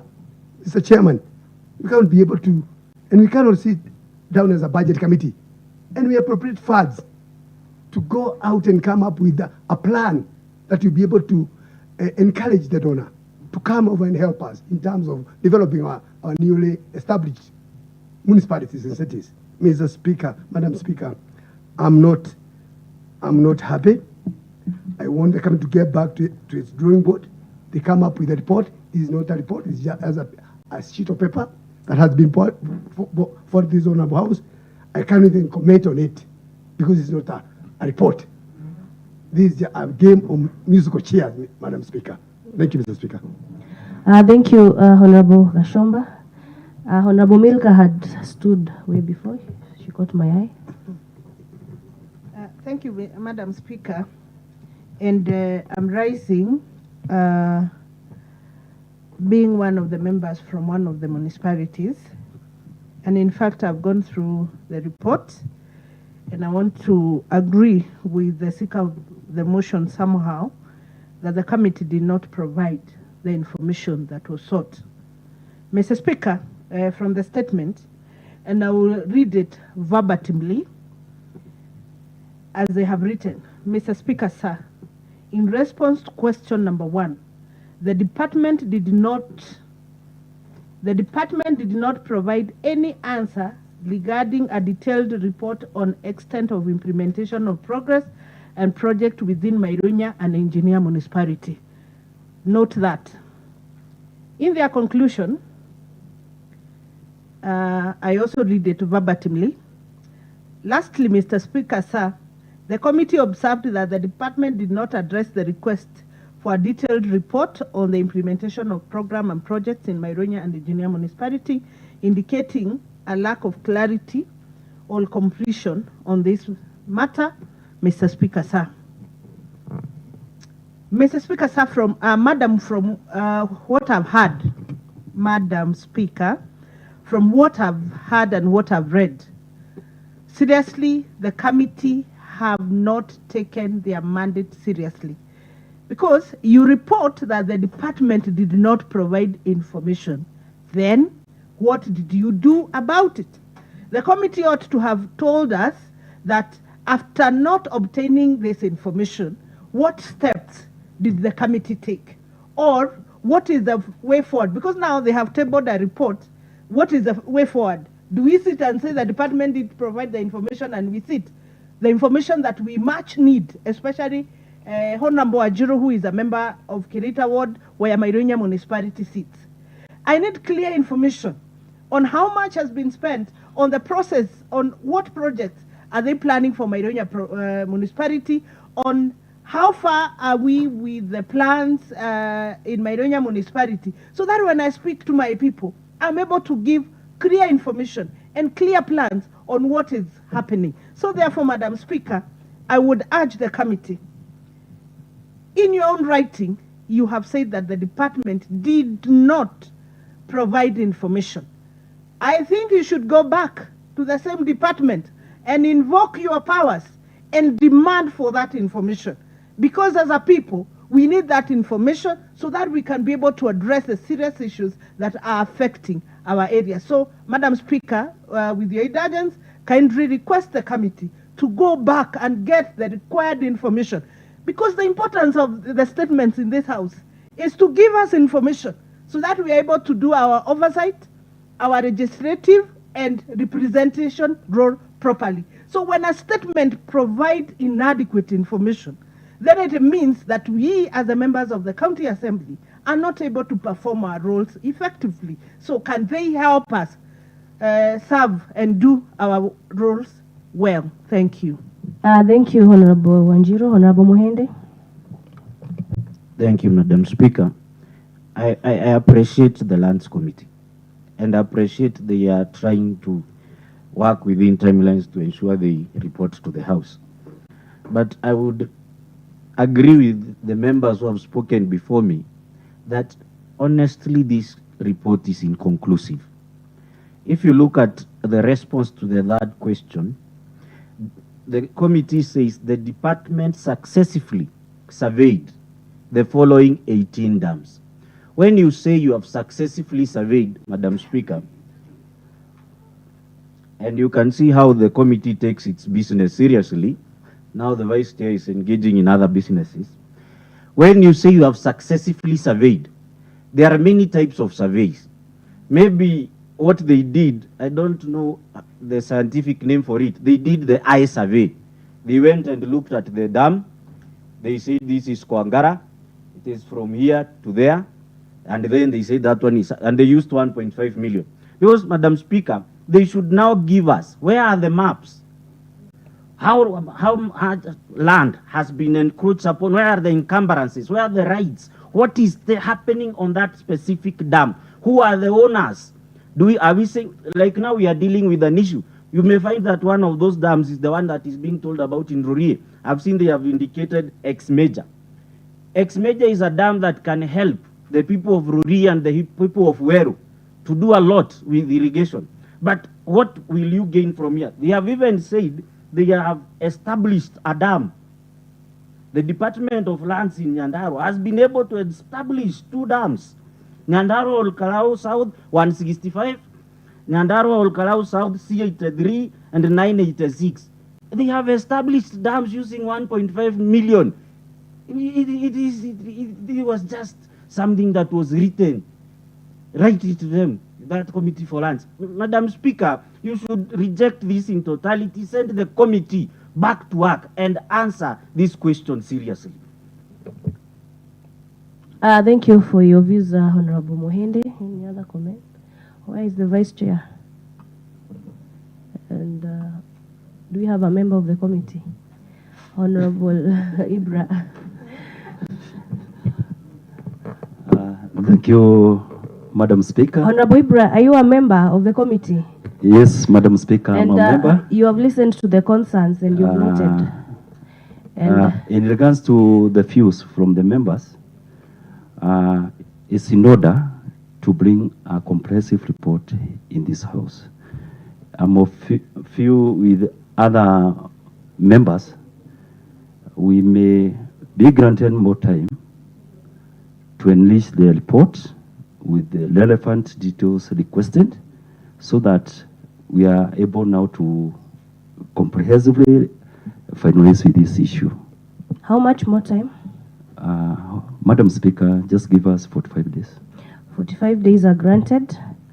Kindly bring to the House a comprehensive report addressing all the concerns so that we are able to move forward. Madam Chair, Madam Speaker. What is it, Honorable? Is it, Madam Speaker, I was the seeker of this statement. I want them, when they are getting back this Honorable House, to come up with how much they have appropriated. The 10 million, how it was appropriated, because we are actually heading to the next financial year, and I know from the Grevin, the man had been eaten. Nothing has been done.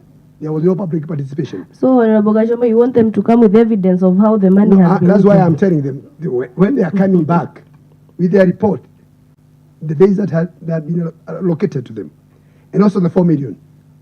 The 4 million about the land use development plans for Mailoinya and engineer. They must be brought forward. Also, Madam Speaker, get to understand that we have the timelines because of the World Bank funding. You cannot keep on daily delaying. You are aware, Madam Speaker, that last time we had requested about 27 days. They requested 49 days. Madam Speaker, if the World Bank is willing to fund engineering in Mailoinya municipality, and the land and preparation for the land use plans are not available, Madam Speaker, we are yet to lose millions of money. Because just to interject, Honorable Gashomba, what are the timelines for the World Bank? So that you can guide the committee. I think Chairman Budget is aware that we have the timelines, and even the committee knows. I think you should provide the timeline so that you guide the committee accordingly in terms of providing the details. Thank you, Madam Speaker, but it's not they know what they're doing. It's a committee of fraud.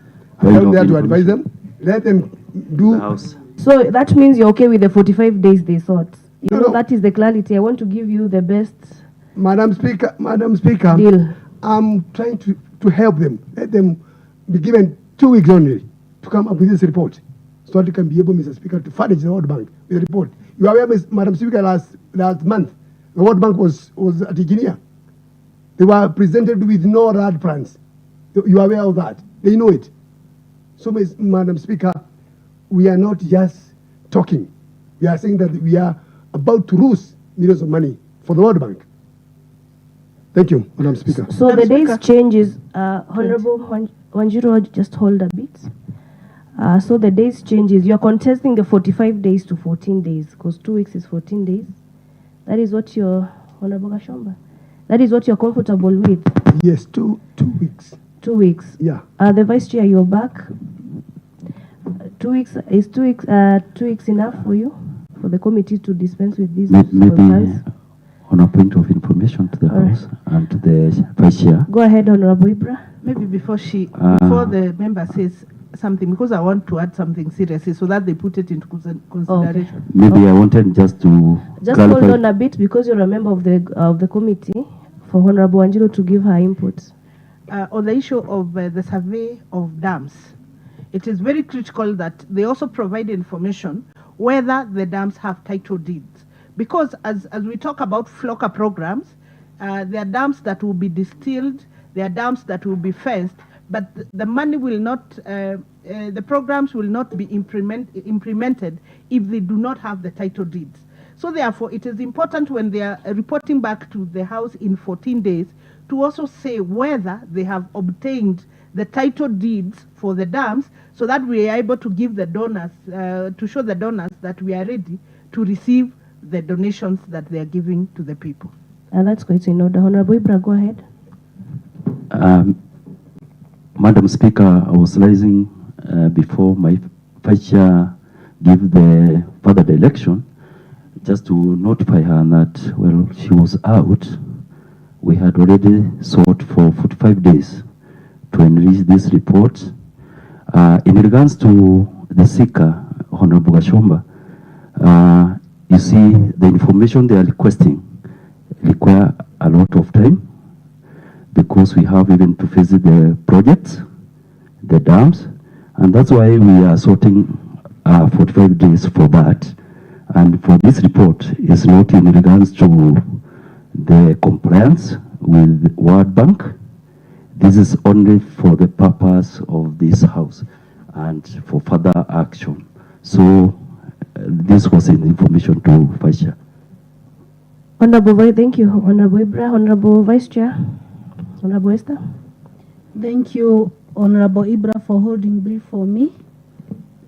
Madam Chair, I would request that maybe there are some concerns that have been raised by some members, including Honorable Wajiro, who is yet to receive some donor funding, and we understand that this donor funding cannot be given to a dam that does not have a title deed. So, due to the urgency of those issues, I think we may, maybe if we get 45 days is way too many days, but 21 days I believe will be sufficient for us to work on it, because even for the I believe we are supposed to meet the engineer in Maironya municipal boards by next week. So 21 days will be enough for us. Thank you, Honorable Chair. This goes back to Honorable James Kirugashomba. Are you satisfied with the final response of 21 days?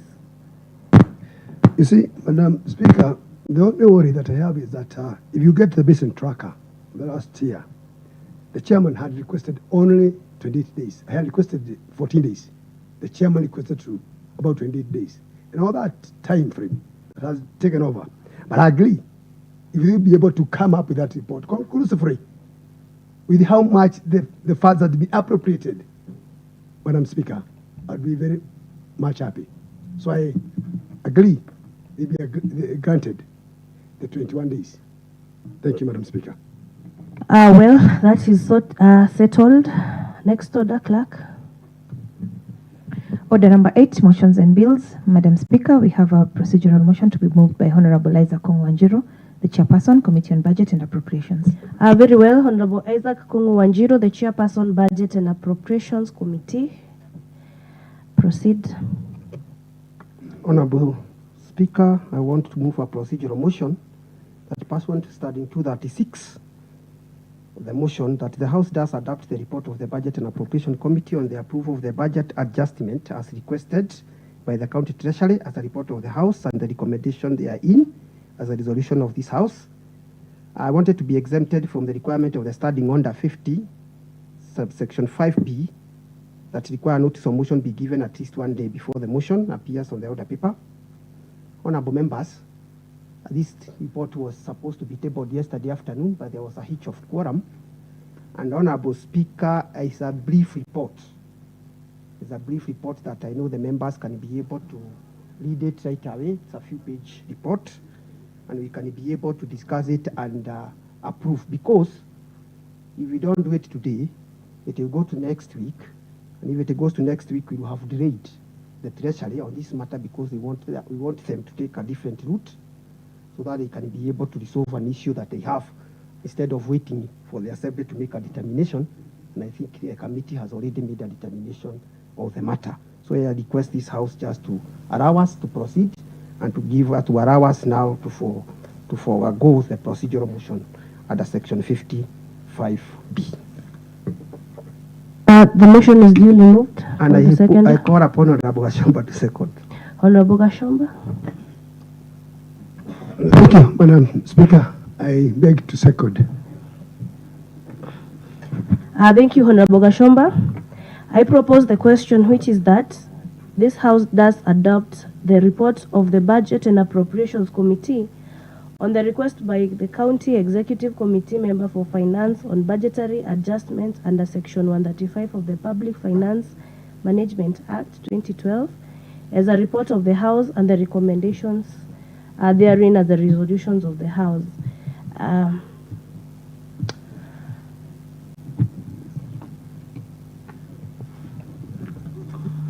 Honorable Matimu. Madam Speaker, I support since it's an urgent issue, and I call the mover. Let me complete the statement. The be exempted from the requirements of the Standing Order 55B that requires a notice of motion be given at least 1 day before the motion appears on the order paper. It is good I complete that for Hansard purposes. So, Honorable Matibo, you were saying something? Madam Speaker, since the chair just mentioned that it's a brief issue, and I think just seated with him, I support and I call the mover. The mover, Honorable Isaac.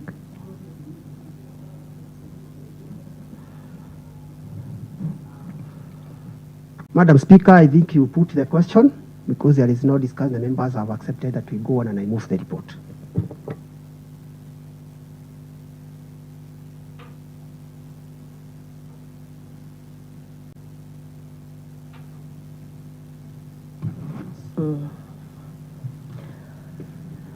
I now put the question, which is that pursuant to Standing Order 236, the motion that this House does adopt the reports of the Budget and Appropriations Committee on the request by the County Executive Committee member for Finance on budgetary adjustment under Section 135 of the Public Finance Management Act 2012 as the report of the House and the recommendations therein as the resolutions of the House be exempted from the requirements of the Standing Order 55B that requires a notice of motion to be given at least 1 day before the motion appears on the order paper. May those of a similar opinion say aye. May those of a contrary opinion say nay. And the ayes have it. Clerk. Madam Speaker, still under the same order on motions, we have a substantive motion to be moved by Honorable Isaac Kongwanjiro, the Chairperson, Committee on Budget and Appropriations. All right, Honorable Kongo. Honorable Speaker, Madam Speaker, I want to move the motion now, and I want to go straight to the motion. Honorable Speaker, we received a letter on this assembly, the office of the clerk, received a letter dated 17th, that was received on 18th December, that is 18th February, dated 17th February, written by the CCM Finance, Madam Mary W. Commander, on a request to adjust budget of around 153 million. That letter is there. And these adjustments were requested that the budget committee should provide money or should allow the treasury to use some money of around 153 million. And as a committee, it was tabled to us. We have sat down as a committee, we have looked at the request. And I want to say from the onset that the committee have denied the request. And we have not allowed the CCM to go on and use that money outside the budget allocation. Honorable Speaker, if you look in the report, you will note that there is 52 million 268. What is it, Honorable Matimo? Okay, sorry, Honorable Kongo. I was just requesting that the ICT guys can furnish us to the document. Iko hapa? Maybe you need assistance, and maybe you yes. can assist, or you move to a gadget that has the documents. Let's proceed, Honorable Kongo. So, Honorable Speaker, I want to say that the CCM Finance and ICT had requested this, had requested the committee to adjust the budget that is outside the budget, the normal budgetary allocation, to allow them to use some funds that they are purportedly saying that money was not allocated within the budget.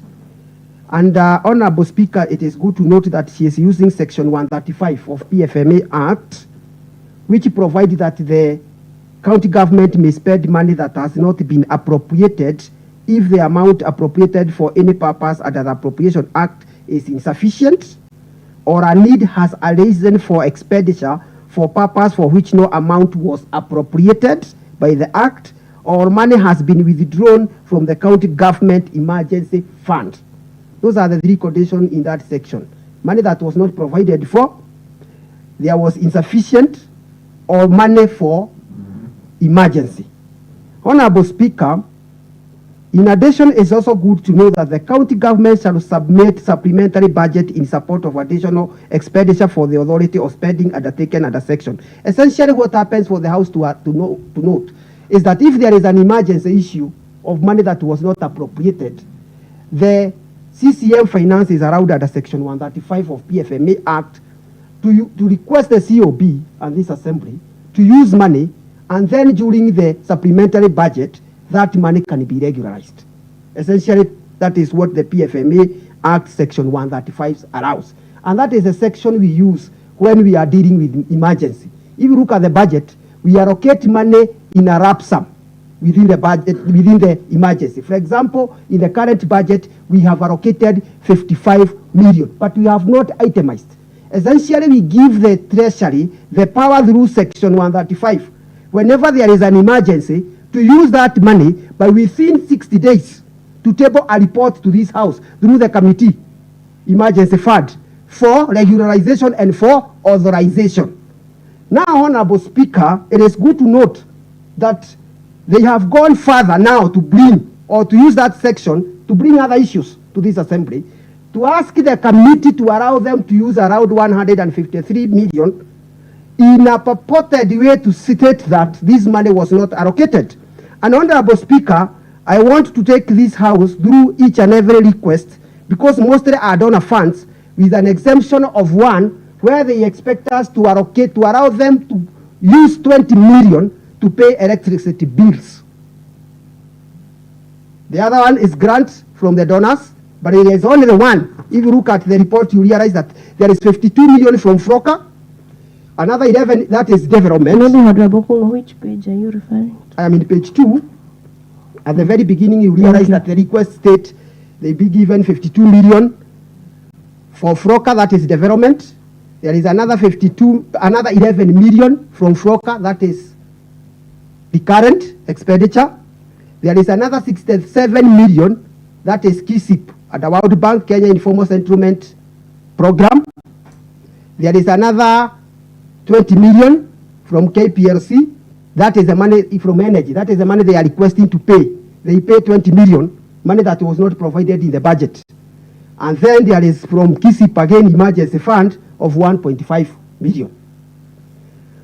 Honorable Speaker, if you look at the money that they are requesting us to provide in the FROCA, you will realize that, Honorable Speaker, we did provide that money in the budget.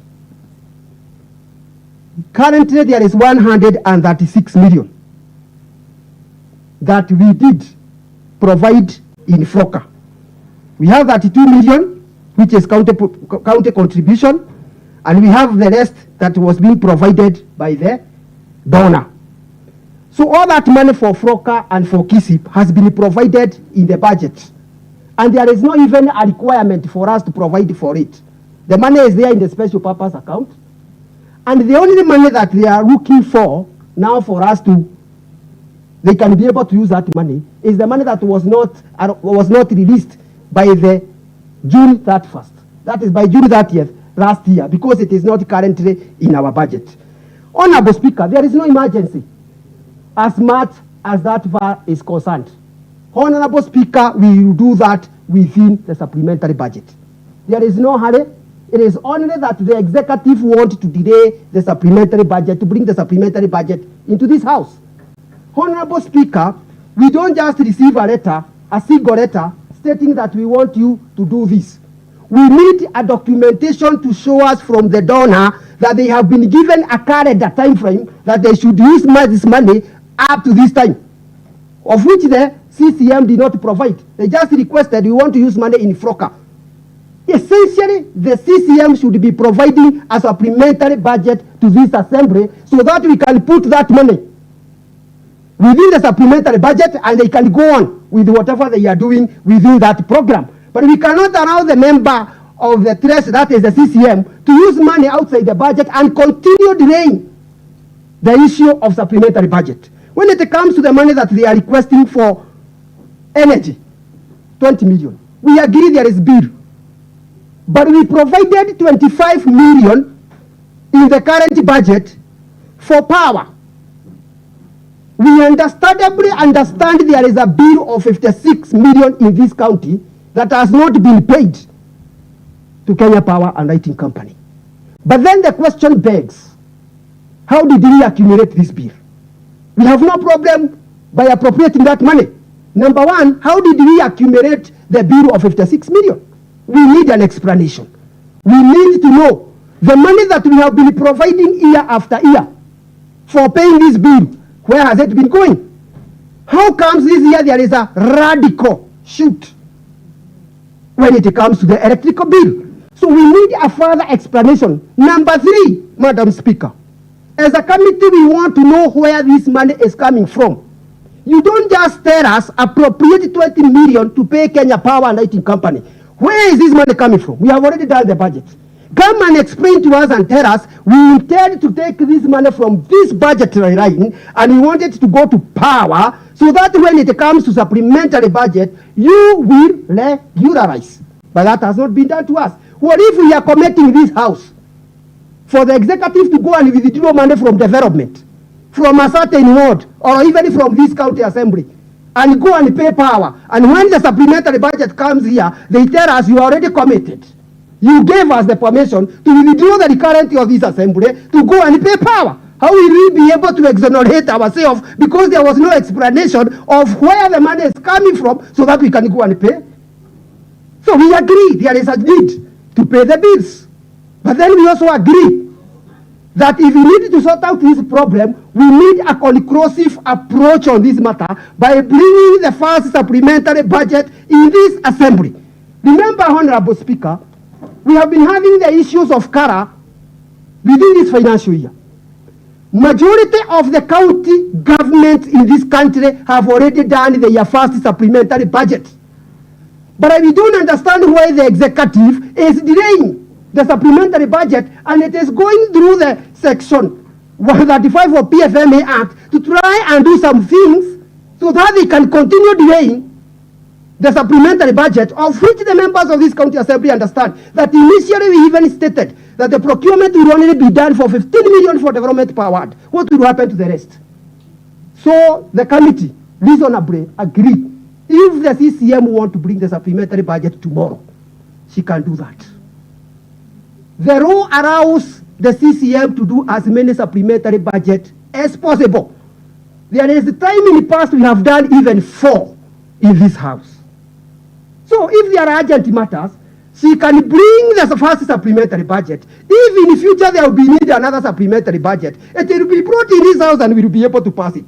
But we cannot commit ourselves in this house to give permission to the executive to use money that we don't know where they intend to get his money. We might be committing ourselves on matters that we don't understand. And after looking at that matter, Honorable Madam Speaker, we have conclusively recommended that after interrogating the request, the committee recommend, and maybe before I even say that, there are 12 questions that we did put in consideration when we are looking into this matter. Number one, is there a budget provision that could cater for the purpose for which the request is sought? Do we have a budget allocation for that purpose? For example, for paying that bill? It was not explained to us. Number two, is the purpose for which the request is sought unforeseen and unavoidable? Is the issue of power, was it unforeseen? Was it unavoidable? Honorable Speaker, because we also need to understand, we have economists in this county who are basically supposed to plan. How comes they could not foresee when they were planning that we could have certain kind of bill? So was it unforeseen? Was it unavoidable? Or was it an omission? Purposeful omission, so that later we can try to seek some of these things. Number four, has the county treasury described how additional expenditure relates to the fiscal responsibility principle and financial objectivity? What are we asking? There is a physical requirement that states that the deferment should be 30% and the current should be 70%. We don't know where this money is coming from. What will be the effect? Will it draw down the deferment to 29%, 29.4%? We cannot commit ourselves. on that. So we look at fiscal responsibility. Number 5, has the county treasury confirmed that the user department exhausted the provisions? The money we provided already in the current budget, 25 million, we don't know whether it has been paid fully to the Kenya Power. Have they been able to show us that they have been exhaustively used? That is 25 million for power, it is 0, and now they are claiming for more. We don't know. We cannot be able to answer that question as the budget committee. Number 6, has the treasury provided an actual expenditure and the outstanding liability or commitment against the item for which the requested was sought? We need to know. Number 7, has the county treasury provided the reason why the request is necessary and why it's not been possible to keep within the voted provision or wait for supplementary budget? Number 8, has the county treasury provided the basis for the calculation underpinning the supplementary? Number 9, has the county treasury provided the proposed source of financing of the additional expenditure? Number 10, has the county treasury provided an analysis of the physical impact of the additional expenditure or the implication, if any, for the planned output and outcome of the affected program? Has the county treasury provided any implied deviation from the medium-term expenditure framework, MTF, and the financial objective? Is the amount of the request supplementary within 10%? There is also a requirement within the regulation that is defined under section 112 that within a budgetary line, you cannot do more than 10%. What the treasury is requesting is over 10%. We provided 25 million. They are asking for 20. That is almost another 100% increase. So is it within that requirement of 10%?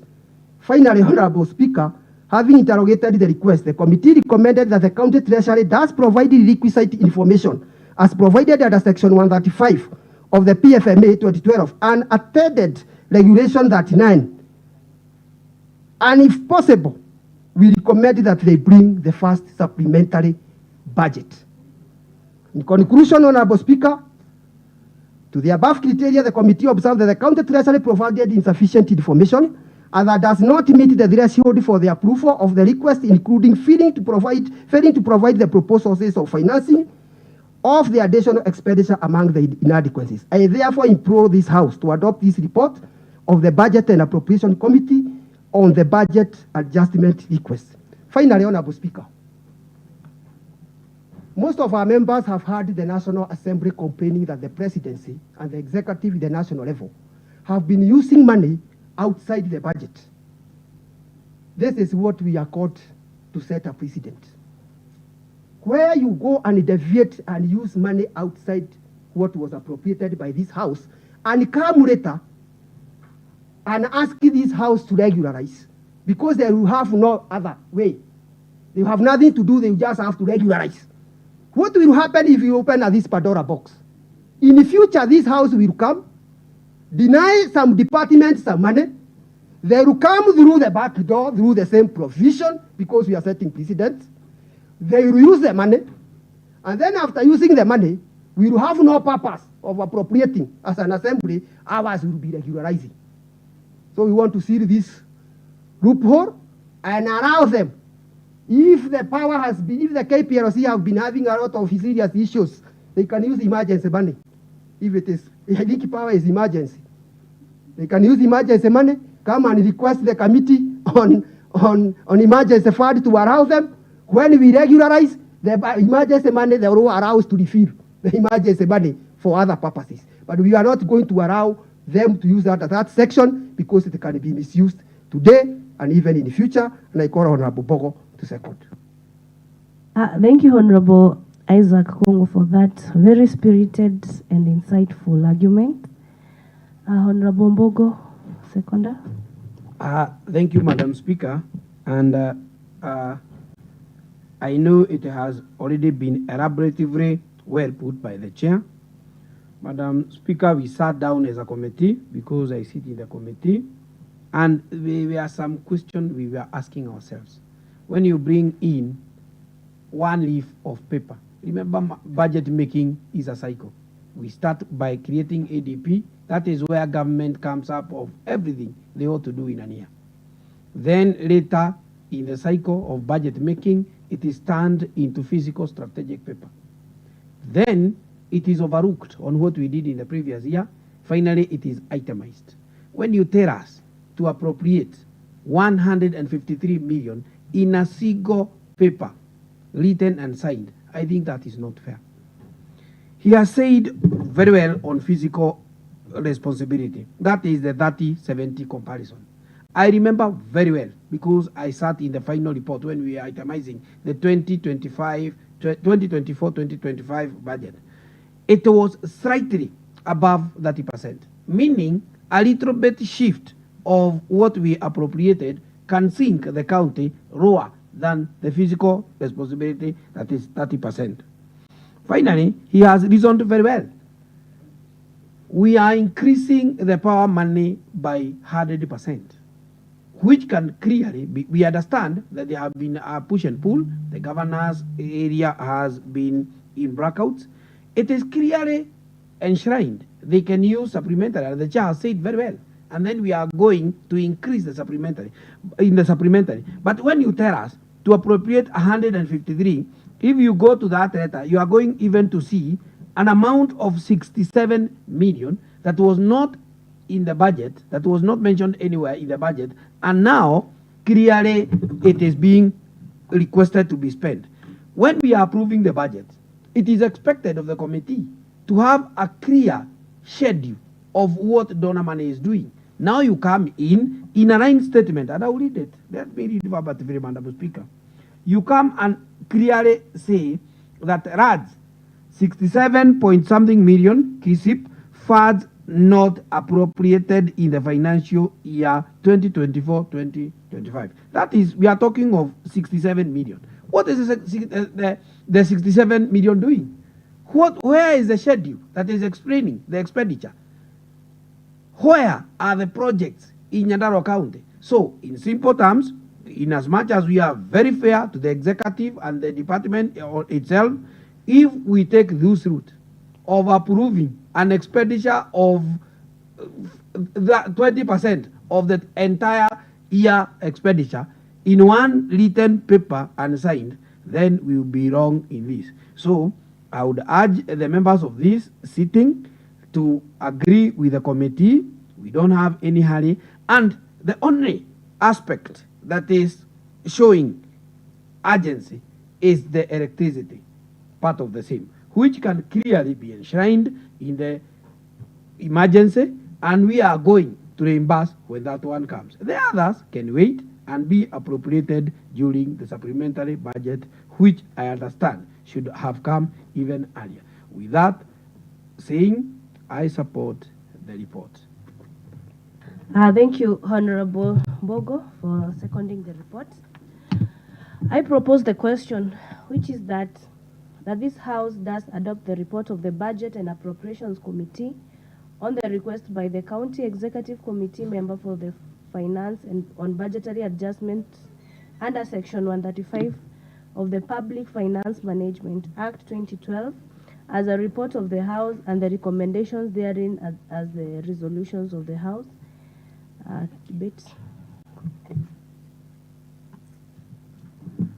Honorable Minority Leader, Mwangi Wageshoke. Thank you, Mr. Speaker. Madam Speaker. Madam Speaker, I wish to support with amendment. I will really seek guidance on matters law to determine whether the committee, in the first instance,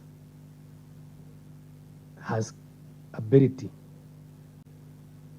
to approve as requested by the minister under subsection 135(1). My studying is that they don't, and that their recommendation then is invalid in the sense that the section 135(1) under subsection 4 explicitly tells the county assembly the time at which it can make an approval of this kind of an expenditure. The explanations given are all okay. They are sound. They are the correct explanations into how the county should run its financial matters. But on the question of the committee's ability to approve. Because if I lead from the background of the report, and I would allow you, Madam Speaker, allow me to read. It says, Honorable Speaker, the County Executive Committee member for Finance and Economic Planning and ICT made a budget adjustment request dated the 17th February 2025, seeking the County Assembly to allow the County Executive. So my question, which is legal, is, can the County Assembly allow the County Executive member and appear to be making that approval that now makes the County Executive member to go and withdraw? Do we have that mandate? Because my reading of Section 4, I really want the Speaker to follow me.